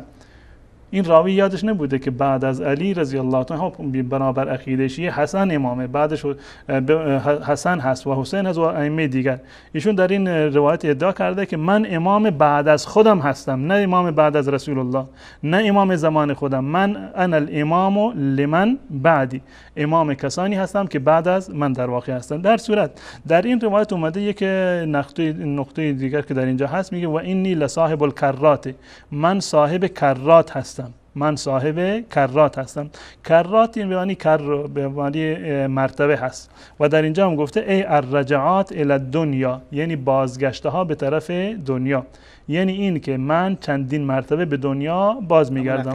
عقیده رجعت. اما تا کنون که 1400 سال از تاریخ اسلام در واقع گذشته، ایشون همون زمانی که زنده بودن، بعد از این که از دنیا رفتن دیگه دوباره رجعتی رو ایشان نداشتن. نمیدونم سر 1000 سال میان، سر هر قرن یک مرتبه میان، کجا میان والله اعلم. به هر صورت ادعای یک هست که در اینجا در واقع مطرح شده. نمیدونم اگر این مطلب رو من تا ادامه توضیح بدم که بینندگان میمونند، الان اختیار با شما هست. طول میکشه؟ قطعا بله طولانی هست. اگر بفرمایید اگر بتونید مختصر. و ادعا میکنه در اینجا که و دولت الدول، یا چندین دولت من دارم. متاسفانه در دولت اولش که ما شاهد بودیم ایشون موفق نبودن، اما ادعا میکنه چندین دولت دیگر دارن. و اینی لصاحب العصا و المیسم، من صاحب عصای موسی هستم و صاحب میسم هستم. و دابة التي تکلم الناس، حیوانی که با مردم سخن میگوید من هستم، یعنی دابة الارض. من فقط در این مورد دابة الارض روایاتی رو که در کتاب بحار الانوار در این زمینه اومده، کتاب بحار الانوار جلد 53 از دوستان نمایش بدم که علی رضی الله تعالی عنه را دابة الارض در واقع خطاب کردن و توجه به آیه سوره نمل که الله متعال میفرماید که و اذا وقع القول عليهم اخرجنا لهم دابة من الارض، در روز قیامت که قیامت اتفاق بیفتد یک حیوانی رو از زمین ما برمی آوریم، خارج میکنیم، تکلمهم که با اونا سخن میگه. فما هذه الدابه، این دابه کی هست؟ قال هي دابه تاكل خبزا و خلا و زیتا، این حیوانی هست که نان و روغن در واقع و سرکه میخورد، یعنی اشاره به حضرت علی رضی الله تعالی. در روایت دیگری که در اینجا اومده از اسبق هست یا معشر الشیعه تزعمون ان علی دابه الارض، ای شیعه شما معتقد هستید که علی حیوان هست، دابه الارض هست. و اینو در واقع از یهود اومده ثابت کرده که بله در زبان یهود در تورات یهود این اومده به نام آلیا و این آلیا همون علی هست، یعنی دابة الارض همون علی در واقع هست. در اینجا صراحتا در روایت بعدی گفته که ای شیء یقول الناس فی هذه الايه اذا وقع القول عليهم اخرجنا لهم دابة من الارض، این دابة الارض کی هست؟ فقال هو امیر المؤمنین، ایشون امیر المؤمنین هستند. دابة الارض یا این حیوان امیر المؤمنین هستند. بقیه روایات رو به خاطر ضیق وقت من نمیخونم، فقط در مورد توصیفش حالا این دابة الارض چه شکل و قیافه‌ای رو دارند در همین کتاب در جلد 53 بحار الانوار صفحه 124 و 125 روایتی را آورده از کعب قرظی قال سئل علی صلوات الله علیه عن الدابه قال اما والله ما لها ذنب، این حیوان دم ندارد بلکه ریش دارد. و فی هذا اشاره الى انها من الانس. و از ابن عباس روایت شده که انها دابه من دواب الارض لها زغب و ریش، یک حیوانی هست که در واقع پر و بال دارد و لها اربع قوائم، 4 دست و پا دارد. این حیوان 4 دست و پا دارد. میگذارد. و از حذیفه نقل شده که دابة الارض طولها 60 ذراع، 60 ذراع هست. لا یدرکها طالب، کسی به گرد پاش نمیرسد. ولا یفوتها هارب، هر کسی رو دنبال بکند به اون میرسد. فتسم المؤمن بین عینه، مؤمن را داغ میکند، علامت میگذارد در جلوی پیشانیش. فتکتب بین عیده مؤمن نوشته میشود و کافران را داغ میکند، در پیشانی اونها نوشته میشود کافر. و معها عصا موسی، همراه با این حیوان دابة الارض عصای موسی هست، که در این روایت گفته من صاحب عصا هستم. و خاتم سلیمان فتجل وجه المؤمن بالعصا و تختم انف الکافر بالخاتم. و در روایت دیگر از وهب نقل شده که انه قال وجهها وجه الرجل، این حیوان صورتش صورت یک مرد هست. و سایر خلقها خلق الطير، بقیه بدنش مثل در واقع پرندگان هست. و مثل ذلك لا يعرف الا من النبوات الالهیه، این فقط از طریق وحی الهی و خبرهای الهی می شود که چنین چیزی رو ما درک بکنیم. یعنی گفتند که علی دابة الارض هست، حیوان هست، 4 دست و پا داره، ریش و پر داره. و در اینجا هم گفتند که سرش مثل آدم هست و جسد و جسمش مثل پرندگان هست. این خلاصی هست که در این روایت در واقع ذکر شده. جزاکم الله خیر. میریم سراغ تماس‌های شما عزیزان. اولین بیننده سلام علیکم، بفرمایید. سلام علیکم استاد انصاری. علیکم السلام و رحمت الله و برکاته. استاد انصاری میگم شما یک لحظه خودتون رو معرفی کنید. آقای حسینی؟ بله میگم شما مجزی هستید. شما باید نظرات شیعه رو در کنار یا سوالاتی که در ذهن بیننده پیش میاد اینا رو از استاد سوال کنیم که دیگه ما مجبور نشیم زنگ بزنیم که بعد بخواد سوالی مطرح کنیم، که الان کلی سوالات در ذهن ما پیش میاد. دوست داشتیم شما اینا رو از استاد میپرسیدیم، هیچ چی سوال نکردیم، فقط تایید حرف استاد. آقای حسینی مجزیگری نیست. آقای حسینی بفرمایید. ما همیشه به شما وقت دادیم سوالاتون رو در چارچوب برنامه بپرسید بدون طعن و کنایه و حرفای بی ربط. شما هر سوالی در ذهنتون هست، ما این وقتی که اختصاص دادیم برای بیننده به خاطر همین است که سوالاتی که در ذهن شما باشه ما مطرح بکنیم. بله، در مورد این اوتاد و ارکان و جبال اوتاد در تعویل این اوتاد میگن تعویلش اینه که امامان و بزرگان دینی اینها اوتاد دین هستن، اوتاد زمین هستن، ارکان زمین، نه اینکه اون مسئله طبیعی زمین که کوها زمین رو حفظ کردن اون بخواد رد باشه. ظاهر قرآن و باطن قرآن هر دوتاش حجت هست. و اخواننا فی الاسلام که حضرت امیر فرمودن نه در ایمانه، بلکه در همون اسلام، یعنی اینها ایمان نداشتن به حضرت علی و خوارجی که علی رو کافر دونستن حضرت باشون قتال کرد. و اینکه امام علی با اونها عهود بره که اونها تا طلحه و زبیر و عایشه و اینها علی رو لعنت نمی کردن، با او دشمنی و کافر هم دیگر. اما بعد از اون چنان جریانات بدی پیش آمد که لعن علی بر روی منبرها رواج پیدا کرد و امامان بعد از او برای دفاع از حضرت امیر می آمد.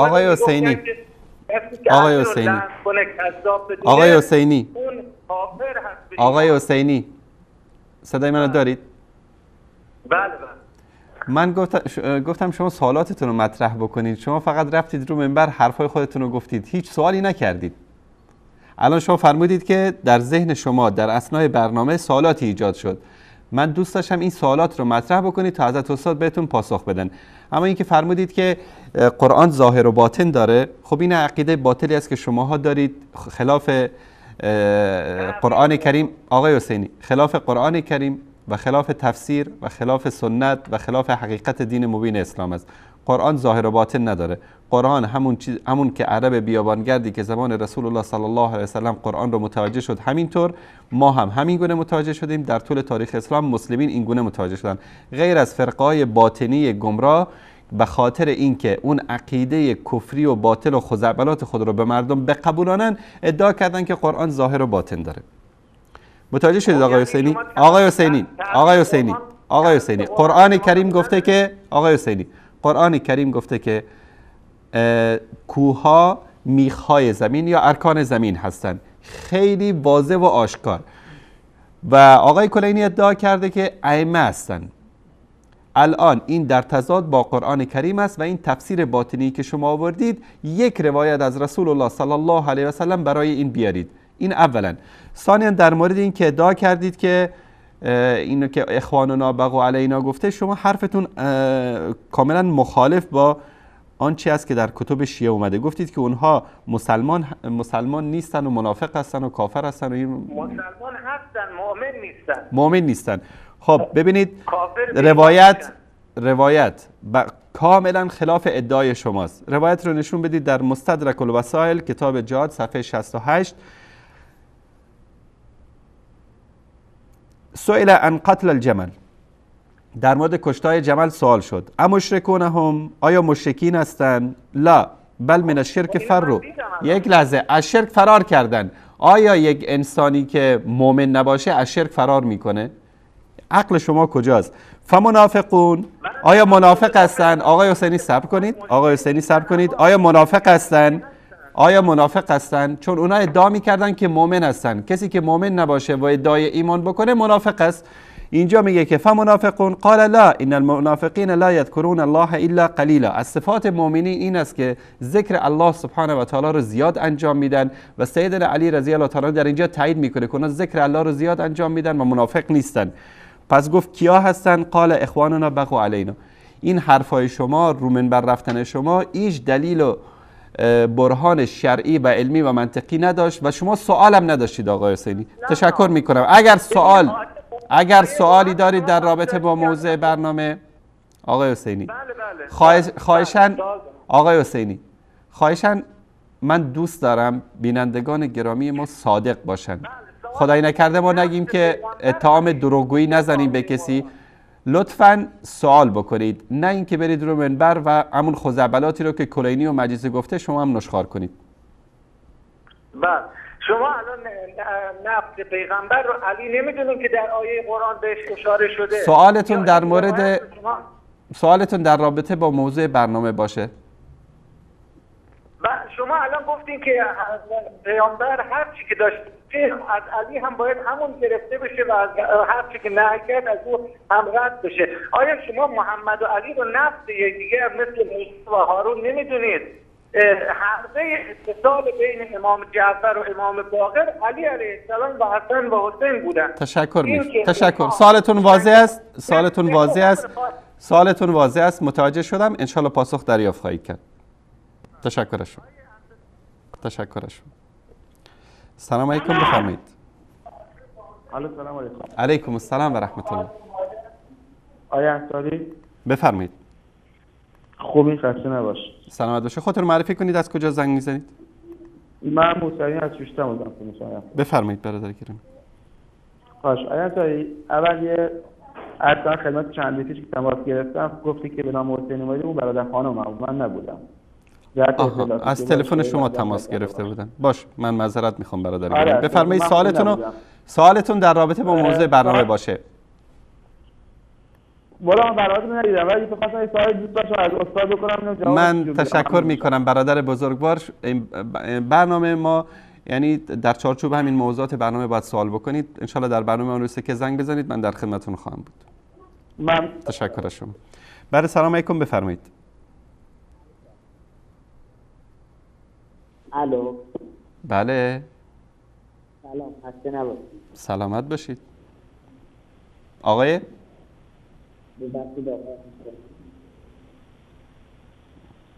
بفرمایید. بله سلام علیکم، بیننده بعدی بفرمایید. الو، سلام آقای انصاری. علیکم السلام و رحمت الله و برکاته. سلام میکنم خدمت استاد احقان. علیکم السلام و رحمت الله. علیکم السلام و رحمت الله و برکاته. علی از خوزستان. علی جان بفرمایید، در خدمت شما هست. یه سوالی از آقای دهقان داشتم. اینا که میگن حضرت علی بهشت تقسیم میکنه، خب حالا میخوام بدونم تا جهنمو کی میکنه؟ تو اگر از آخونده بپرسن وهابیا، ولی من میخوام از شما بپرسم. باشه چشم. بعدی حضرت علی که هر کسی که دشمن علی به هلاکت میرسه، هر کسی که در مورد علی غلط به هلاکت میرسد. خدا قسم دیگه خدا گفته هم دشمن علی هم دارن غلو میکنن. درست. تشکر از شما علی جان. زنده باشید. خدا نگهدارتون. بیننده بعدی سلام علیکم. سلام علیکم. علیکم السلام و رحمت الله. آقای ابن مالک من از صدای شما متنفرم. لطفاً در برنامه‌ای که من هستم تماس نگیرید. من از صدای شما متنفرم آقای ابن مالک. بعد سلام علیکم بفرمایید. سلام علیکم و رحمت الله و برکاته. علیکم السلام و رحمت الله و برکاته. استاد عزیز بزرگوار حالتون خوب هست؟ سلامت باشید. سلام ادب دارم. سلام ادب دارم خدمت مولانا عبدالقدوس دهقان. درباره اون روایتی که گفتن که حضرت علی بهشت و دوزخ رو گفته است ایمان چی میخونم، در اینجا در سوره محمد آیت 12 گفته شده است که اعوذ بالله من الشیطان الرجیم ان الله يدخل الذين آمنوا وعملوا الصالحات جنات تجری من تحت الانهار.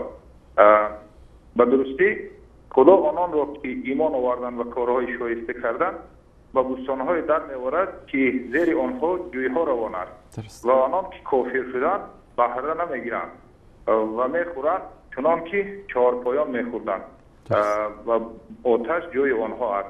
و در باره صحابه که مثال لن نفرین میگویند در دیگر آیه قرآن نظر کنیم در سوره توبه آیت 100 گفته شده است که اولین مهاجر انصار بهترین مؤمن و مسلمان ها بودند و در جواب آقای حسینی که روایت های هر نمود که را چی میکرد در همین سوره توبه آیت 107 جوابش رو گفتگی است.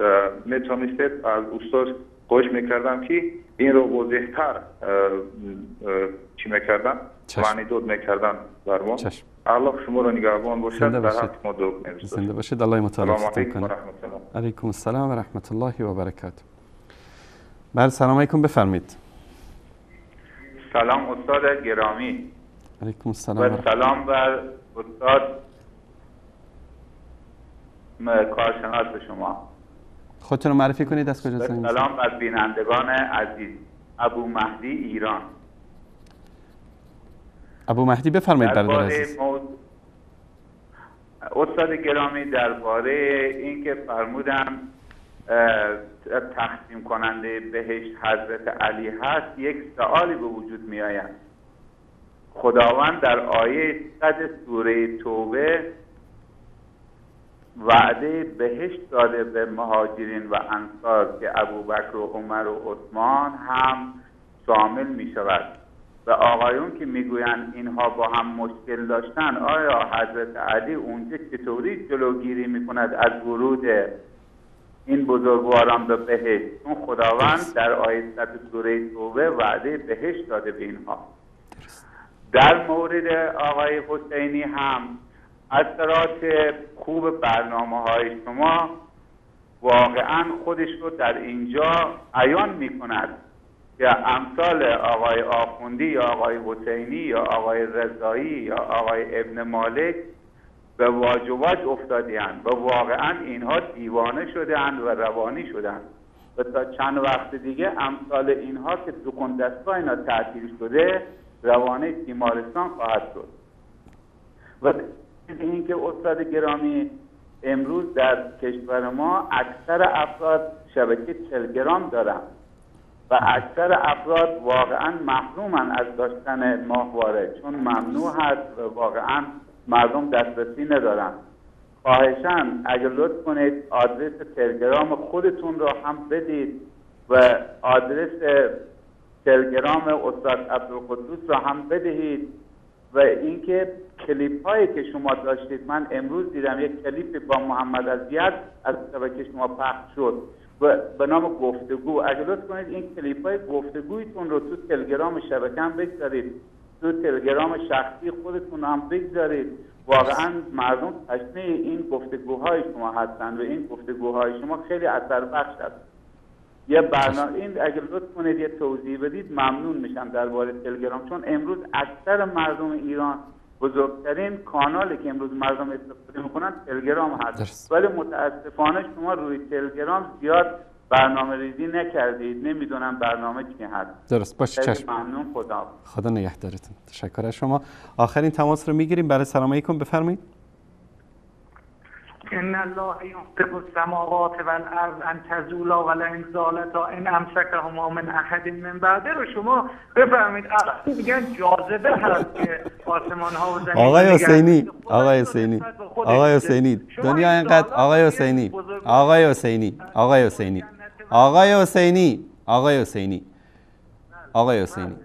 حسینی ببینید، من میخوام با شما به عنوان یک انسان عاقل، اگر عقلی در کله شما هست، با قرآنی منطقی صحبت بکنیم. من چرا صدا شما رو قطع کردم؟ چرا حرفای شما بی ربطه. حرفای شما اصلا گفتید که چون علی نفس رسول الله است پس همه اون صفات رسول الله رو باید بهش داد. در همین سوره توبه در آیه 128 الله سبحانه و تعالی به کفار مشرک مکه میگه لقد جاءکم رسول من انفسکم. پس همه صفاتی که رسول الله صلی الله علیه و سلم داشتن باید ابو جهل و ابو لهب و امیه ابن خلف و صفوان ابن امیه و سران مشرکین باید داشته باشن. این چه عقل و منطقیه که شما دلایل لایتچسبک از اینجا میگیرید به اونجا میچسبونید، تفسیر باطنی میکنید. خواهش میکنم وقتی که آقای حسینی بحث قرآنی میکنی، دلیل قرآنی میاری، یه تفسیر جلوت بذار. شما یک انسان مجهول الهویه هستید. شما اگر تفسیر بکنید قرآن رو، کسی به تفسیر شما گوش نمیکنه. یک تفسیر معتبر شیعه رو بیار جلوت بذار، بگو من از تفسیر اثناعشری، از تفسیر مکارم شیرازی، از تفسیر من فلان، از فلان تفسیر دارید قرآن تفسیر میکنی. همینطور هر چیزی که خوشتون اومد رو آنتن نگید. تشکر میکنم آقای حسین. جناب استاد، نفس رسول الله هست و همه صفات هم داشته باشه. قطعا نفس رسول الله صلی الله علیه و سلم به این معنی در واقع نیست، بلکه این که یعنی از جنس شما هست، از خود شما هست. این تعبیری هست که لقد جاءکم رسول من انفسکم که الله متعالی اینو میفرماید که از خود شما هست، یعنی از جنس شما هست، از قوم و قبیله شما هست، هم زبان شما هست که شما در واقع اون رو میفهمید. اگر نفس رسول الله صلی الله علیه و سلم باشه یعنی این که خب پیامبره. اگر علی خود رسول الله صلی الله علیه و سلم هست پس چرا نمیگیم که علی رسول الله؟ کسی این حرف رو نمیزنه. اگر نفس رسول الله صلی الله علیه و سلم باشه چطور با دخترش ازدواج کرده؟ نفسش نیست، نه در نسب نفسش هست و نه در از نظر ظاهری. رسول الله صلی الله علیه و سلم یک نفسی داشتند، یعنی یک روحی داشتند، حیاتی داشتند که ایشون فوت کردند. بعد از ایشون رسول ابوبکر و عمر و عثمان و بعدش علی رضی الله تعالی عنه، یعنی علی رضی الله تعالی عنه که نفس رسول الله به تعبیر آقایون شیعه بودن، بعد از رسول الله زنده بودند. نفس در زبان عربی به معنی روح، به معنی جان هست. اگر جانشون یکی هست خب باید با هم به دنیا می اومدن، با هم در واقع می رفتن. از احکامشون باید یکی بود. جایز نبود که علی با فاطمه ازدواج بکنه، زیرا که از نفس خودش هست، فرزند دختر خودش میشه. بعد این تعبیری هست که یعنی از نفس شما هست، یعنی این که از قوم شما، از قبیله شما و از در واقع جنس شما هست. این آقای حسینی من نمیگم بگم که خوشحال میشم، ناراحت میشم. ایشون همیشه وقتی که زنگ میزنن، حتی بینندگان عزیز که چند نفری که اظهار نظر کردند این مطلب رو به صراحت گفتند. ایشون همیشه آسمان و ریسمان رو به هم میبافند و معمولا ایشون در هر برنامه‌ای که زنگ میزدن میگفتن هر چی آقای کلینی گفته ما قبول داریم. اما امروز این حرفشو من نشنیدم. اومد اینا رو تعویل کرد که منظور از این تعویل هست. خب در اینجا هیچ جا نگفته تعویل هست. اینجا صراحتا میگه جعلهم الله ارکان الارض. اینجا میگه که ائمه رو ارکان زمین قرار داد. در اونجا قرآن میگه کوه ها رو الله تعالی ارکان زمین قرار داد. هیچ اون تعویلی نیست. و گفت که قرآن ظاهر و باطنی داره. بالفرض که ما قبول کنیم ظاهر و باطنی داره، بالفرض که ما قبول بکنیم که چنین چیزی نیست. باطن را خب یکی میاد یک ادعای میکنه، مانند شما که ادعا کردید. با کدوم معیار علمی ما بگیم که ادعای شما درست است؟ این باطن قرآن رو نباید خود قرآن شرح بده که مراد از این فلان هست. یک جا باطن اومده، سربسته اومده، جاهای دیگر اومده صراحتاً. الله متعالی این بحث ارکان و القال فی الارض رواسی ان تمید بکم اینو در جاهای دیگر الله متعالی اشاره کرده و الجبال ارساها الی آخر. و ایشون میگفتند که حضرت علی رضی الله تعالی عنه با اصحاب جمل و صفین همدیگر را کافر نمیدونستند. بعدی ها اومدن ائمه بعدی گفتن چون که با علی مخالفت کردن کافر هستند. خب این عقل، این یه نمیدونه انسان عاقلی هست، این انسان عاقل چون حرفی میزنه. خود علی گفته کافر نیستن، گفته برادران ما هستن، بر اونها نماز در واقع جنازه خونده، براشون ترحم کرده، بعدها اومدن گفتن که کافر هست. خب حرف کدوم ما قبول بکنیم؟ این تضاد در میان امامت هست. حرف علی یک چیزی، حرف ائمه دیگه چیزی هست. در صورتی که این از هیچ کسی در واقع ثابت نیست. عقیده ای که علی داشته دقیقاً همون عقیده رو ائمه دیگر داشتن و همون عقیده در واقع اهل سنت و الجماعت هست و اینا چرندیاتی هست که اگر این چرندیات را شیعه رها بکند نیازی به این تعویلات و بخواد، نیازی به تفسیر باطنی و نیازی به تعویل و نمیدونم به بقیه موارد در واقع نیست. اما انسانی که در واقع یک عمر با این روایت بزرگ شده، الان وقتی میبیند اینا در تضاد با قرآن هستند، مجبور هستند که راه فراری رو به عنوان تفسیر باطنی قرآن کریم در واقع معرفی بکنند. خب بیارند این تفسیر باطنی رو کدوم ائمه نوشته؟ یکی از ائمه شما تفسیر به نام کتاب تفسیر قرآن رو تفسیر کردن؟ هیچ کدام از ائمه شیعه در باب تفسیر کتاب ننوشتن به جز حسن عسکری که یک تفسیری به نام ایشان هست که خودش هم اون تفسیر رو در واقع منسوب به حسن عسکری میدونند که مال خودشون در واقع نیست. خب اگر قرآن اومد، قرآن رو یکی باید تفسیر بکنه، تفسیر باطنی داره، این تفسیر باطنی رو کدوم یکی از ائمه شما در واقع مطرح کرده؟ به جز این راویان دروغگو و که به تصریح خود آقای مجلسی و دیگران ضعیف هستند، ما انسان عاقل هستیم. قرآن ما رو به تثبت امر کرده که در امور اعتقادی، در امور شهری تثبت بکنیم، دلیل داشته باشیم، هر چیزی که از رسول الله ثابت شده بر اون عمل بکنیم، نه اینکه به اهوا و هوا و هوس راویان شیعه که یک چیزایی رو اومدن از طرف خودشون جعل کردن که مخالف با قرآن است. خود ائمه به ما دستور دادن هر چیزی که موافق با قرآن هست، موافق با سنت رسول الله هست، اون رو قبول بکنید، وگرنه این رو در واقع به دیوار بزنید. همون منهج ائمه اهل بیت رو در واقع ما داریم و بر اساس این که این روایات مخالف با قرآن هست، مخالف با سنت رسول الله هست، مخالف با عقل صحیح و سلیم هست، ما اینا رو در واقع رد میکنیم و هیچ انسان عاقل اینها رو قبول نمی کنند مگر انسان هایی که فریب خورده هستند یا به تعبیر عامیانه در واقع عقل خودشون رو اجاره داده باشند به یک چنین راویانی که خودشون هم نمیفهمند که چی گفتند. آقا علی و برادرمون از تاجیکستان در مورد جنت و دوزخ، آقا علی از خودستان میگفت که خب این بهشتی‌ها رو که تقسیم میکنه، دوزخی‌ها رو چیکار میکنه؟ قطعا اینو من عرض کردم که همون گونه که ایشون هم اشاره کردند که سیدنا علی فرموده یهلک فیه اثنان محب قال و مفرط قال، کسی که محبت افراطی داشته باشه و کسی که کره من داشته باشه، در واقع دشمن من باشه و من رو در دل بد داشته باشه، اینا در واقع اصحاب جهنم هستند و هر دوتاشون در واقع هلاک میشوند. و سیدنا علی رضی الله تعالی عنه تقسیم کننده، نه تقسیم کننده بهشت هست و نه تقسیم کننده جهنم هست، بلکه اون گونه که بیننده تاجیکمون اشاره کردن ان الله یدخل الذین آمنوا و عملوا الصالحات جنات، که در آیات زیادی اومده که الله متعال کسانی رو که ایمان آوردند و عمل صالح کردند وارد بهشت میکند. در این صراحتا اومده که الله اینها رو وارد بهشت میکند. یا در جاهای دیگری از قرآن کریم این تعبیر به وفور در واقع در قرآن کریم هست و جایی برای تعبیر این نیست که بیایم سیدنا علی رضی الله تعالی عنه بیاریم در مقام الهی بنشانیم که علی رضی الله تعالی عنه بهشت یا جهنم رو در واقع تقسیم خواهد کرد. و قبلا من روایت رو نشان دادم که سیدنا علی رضی الله تعالی عنه آرزو میکرد کاش که مادرشون رو به دنیا نمی آورد، کاش که در واقع حیوانات درنده ایشون رو تکه پاره میکردند و نامی از جهنم رو نمیشنیدند.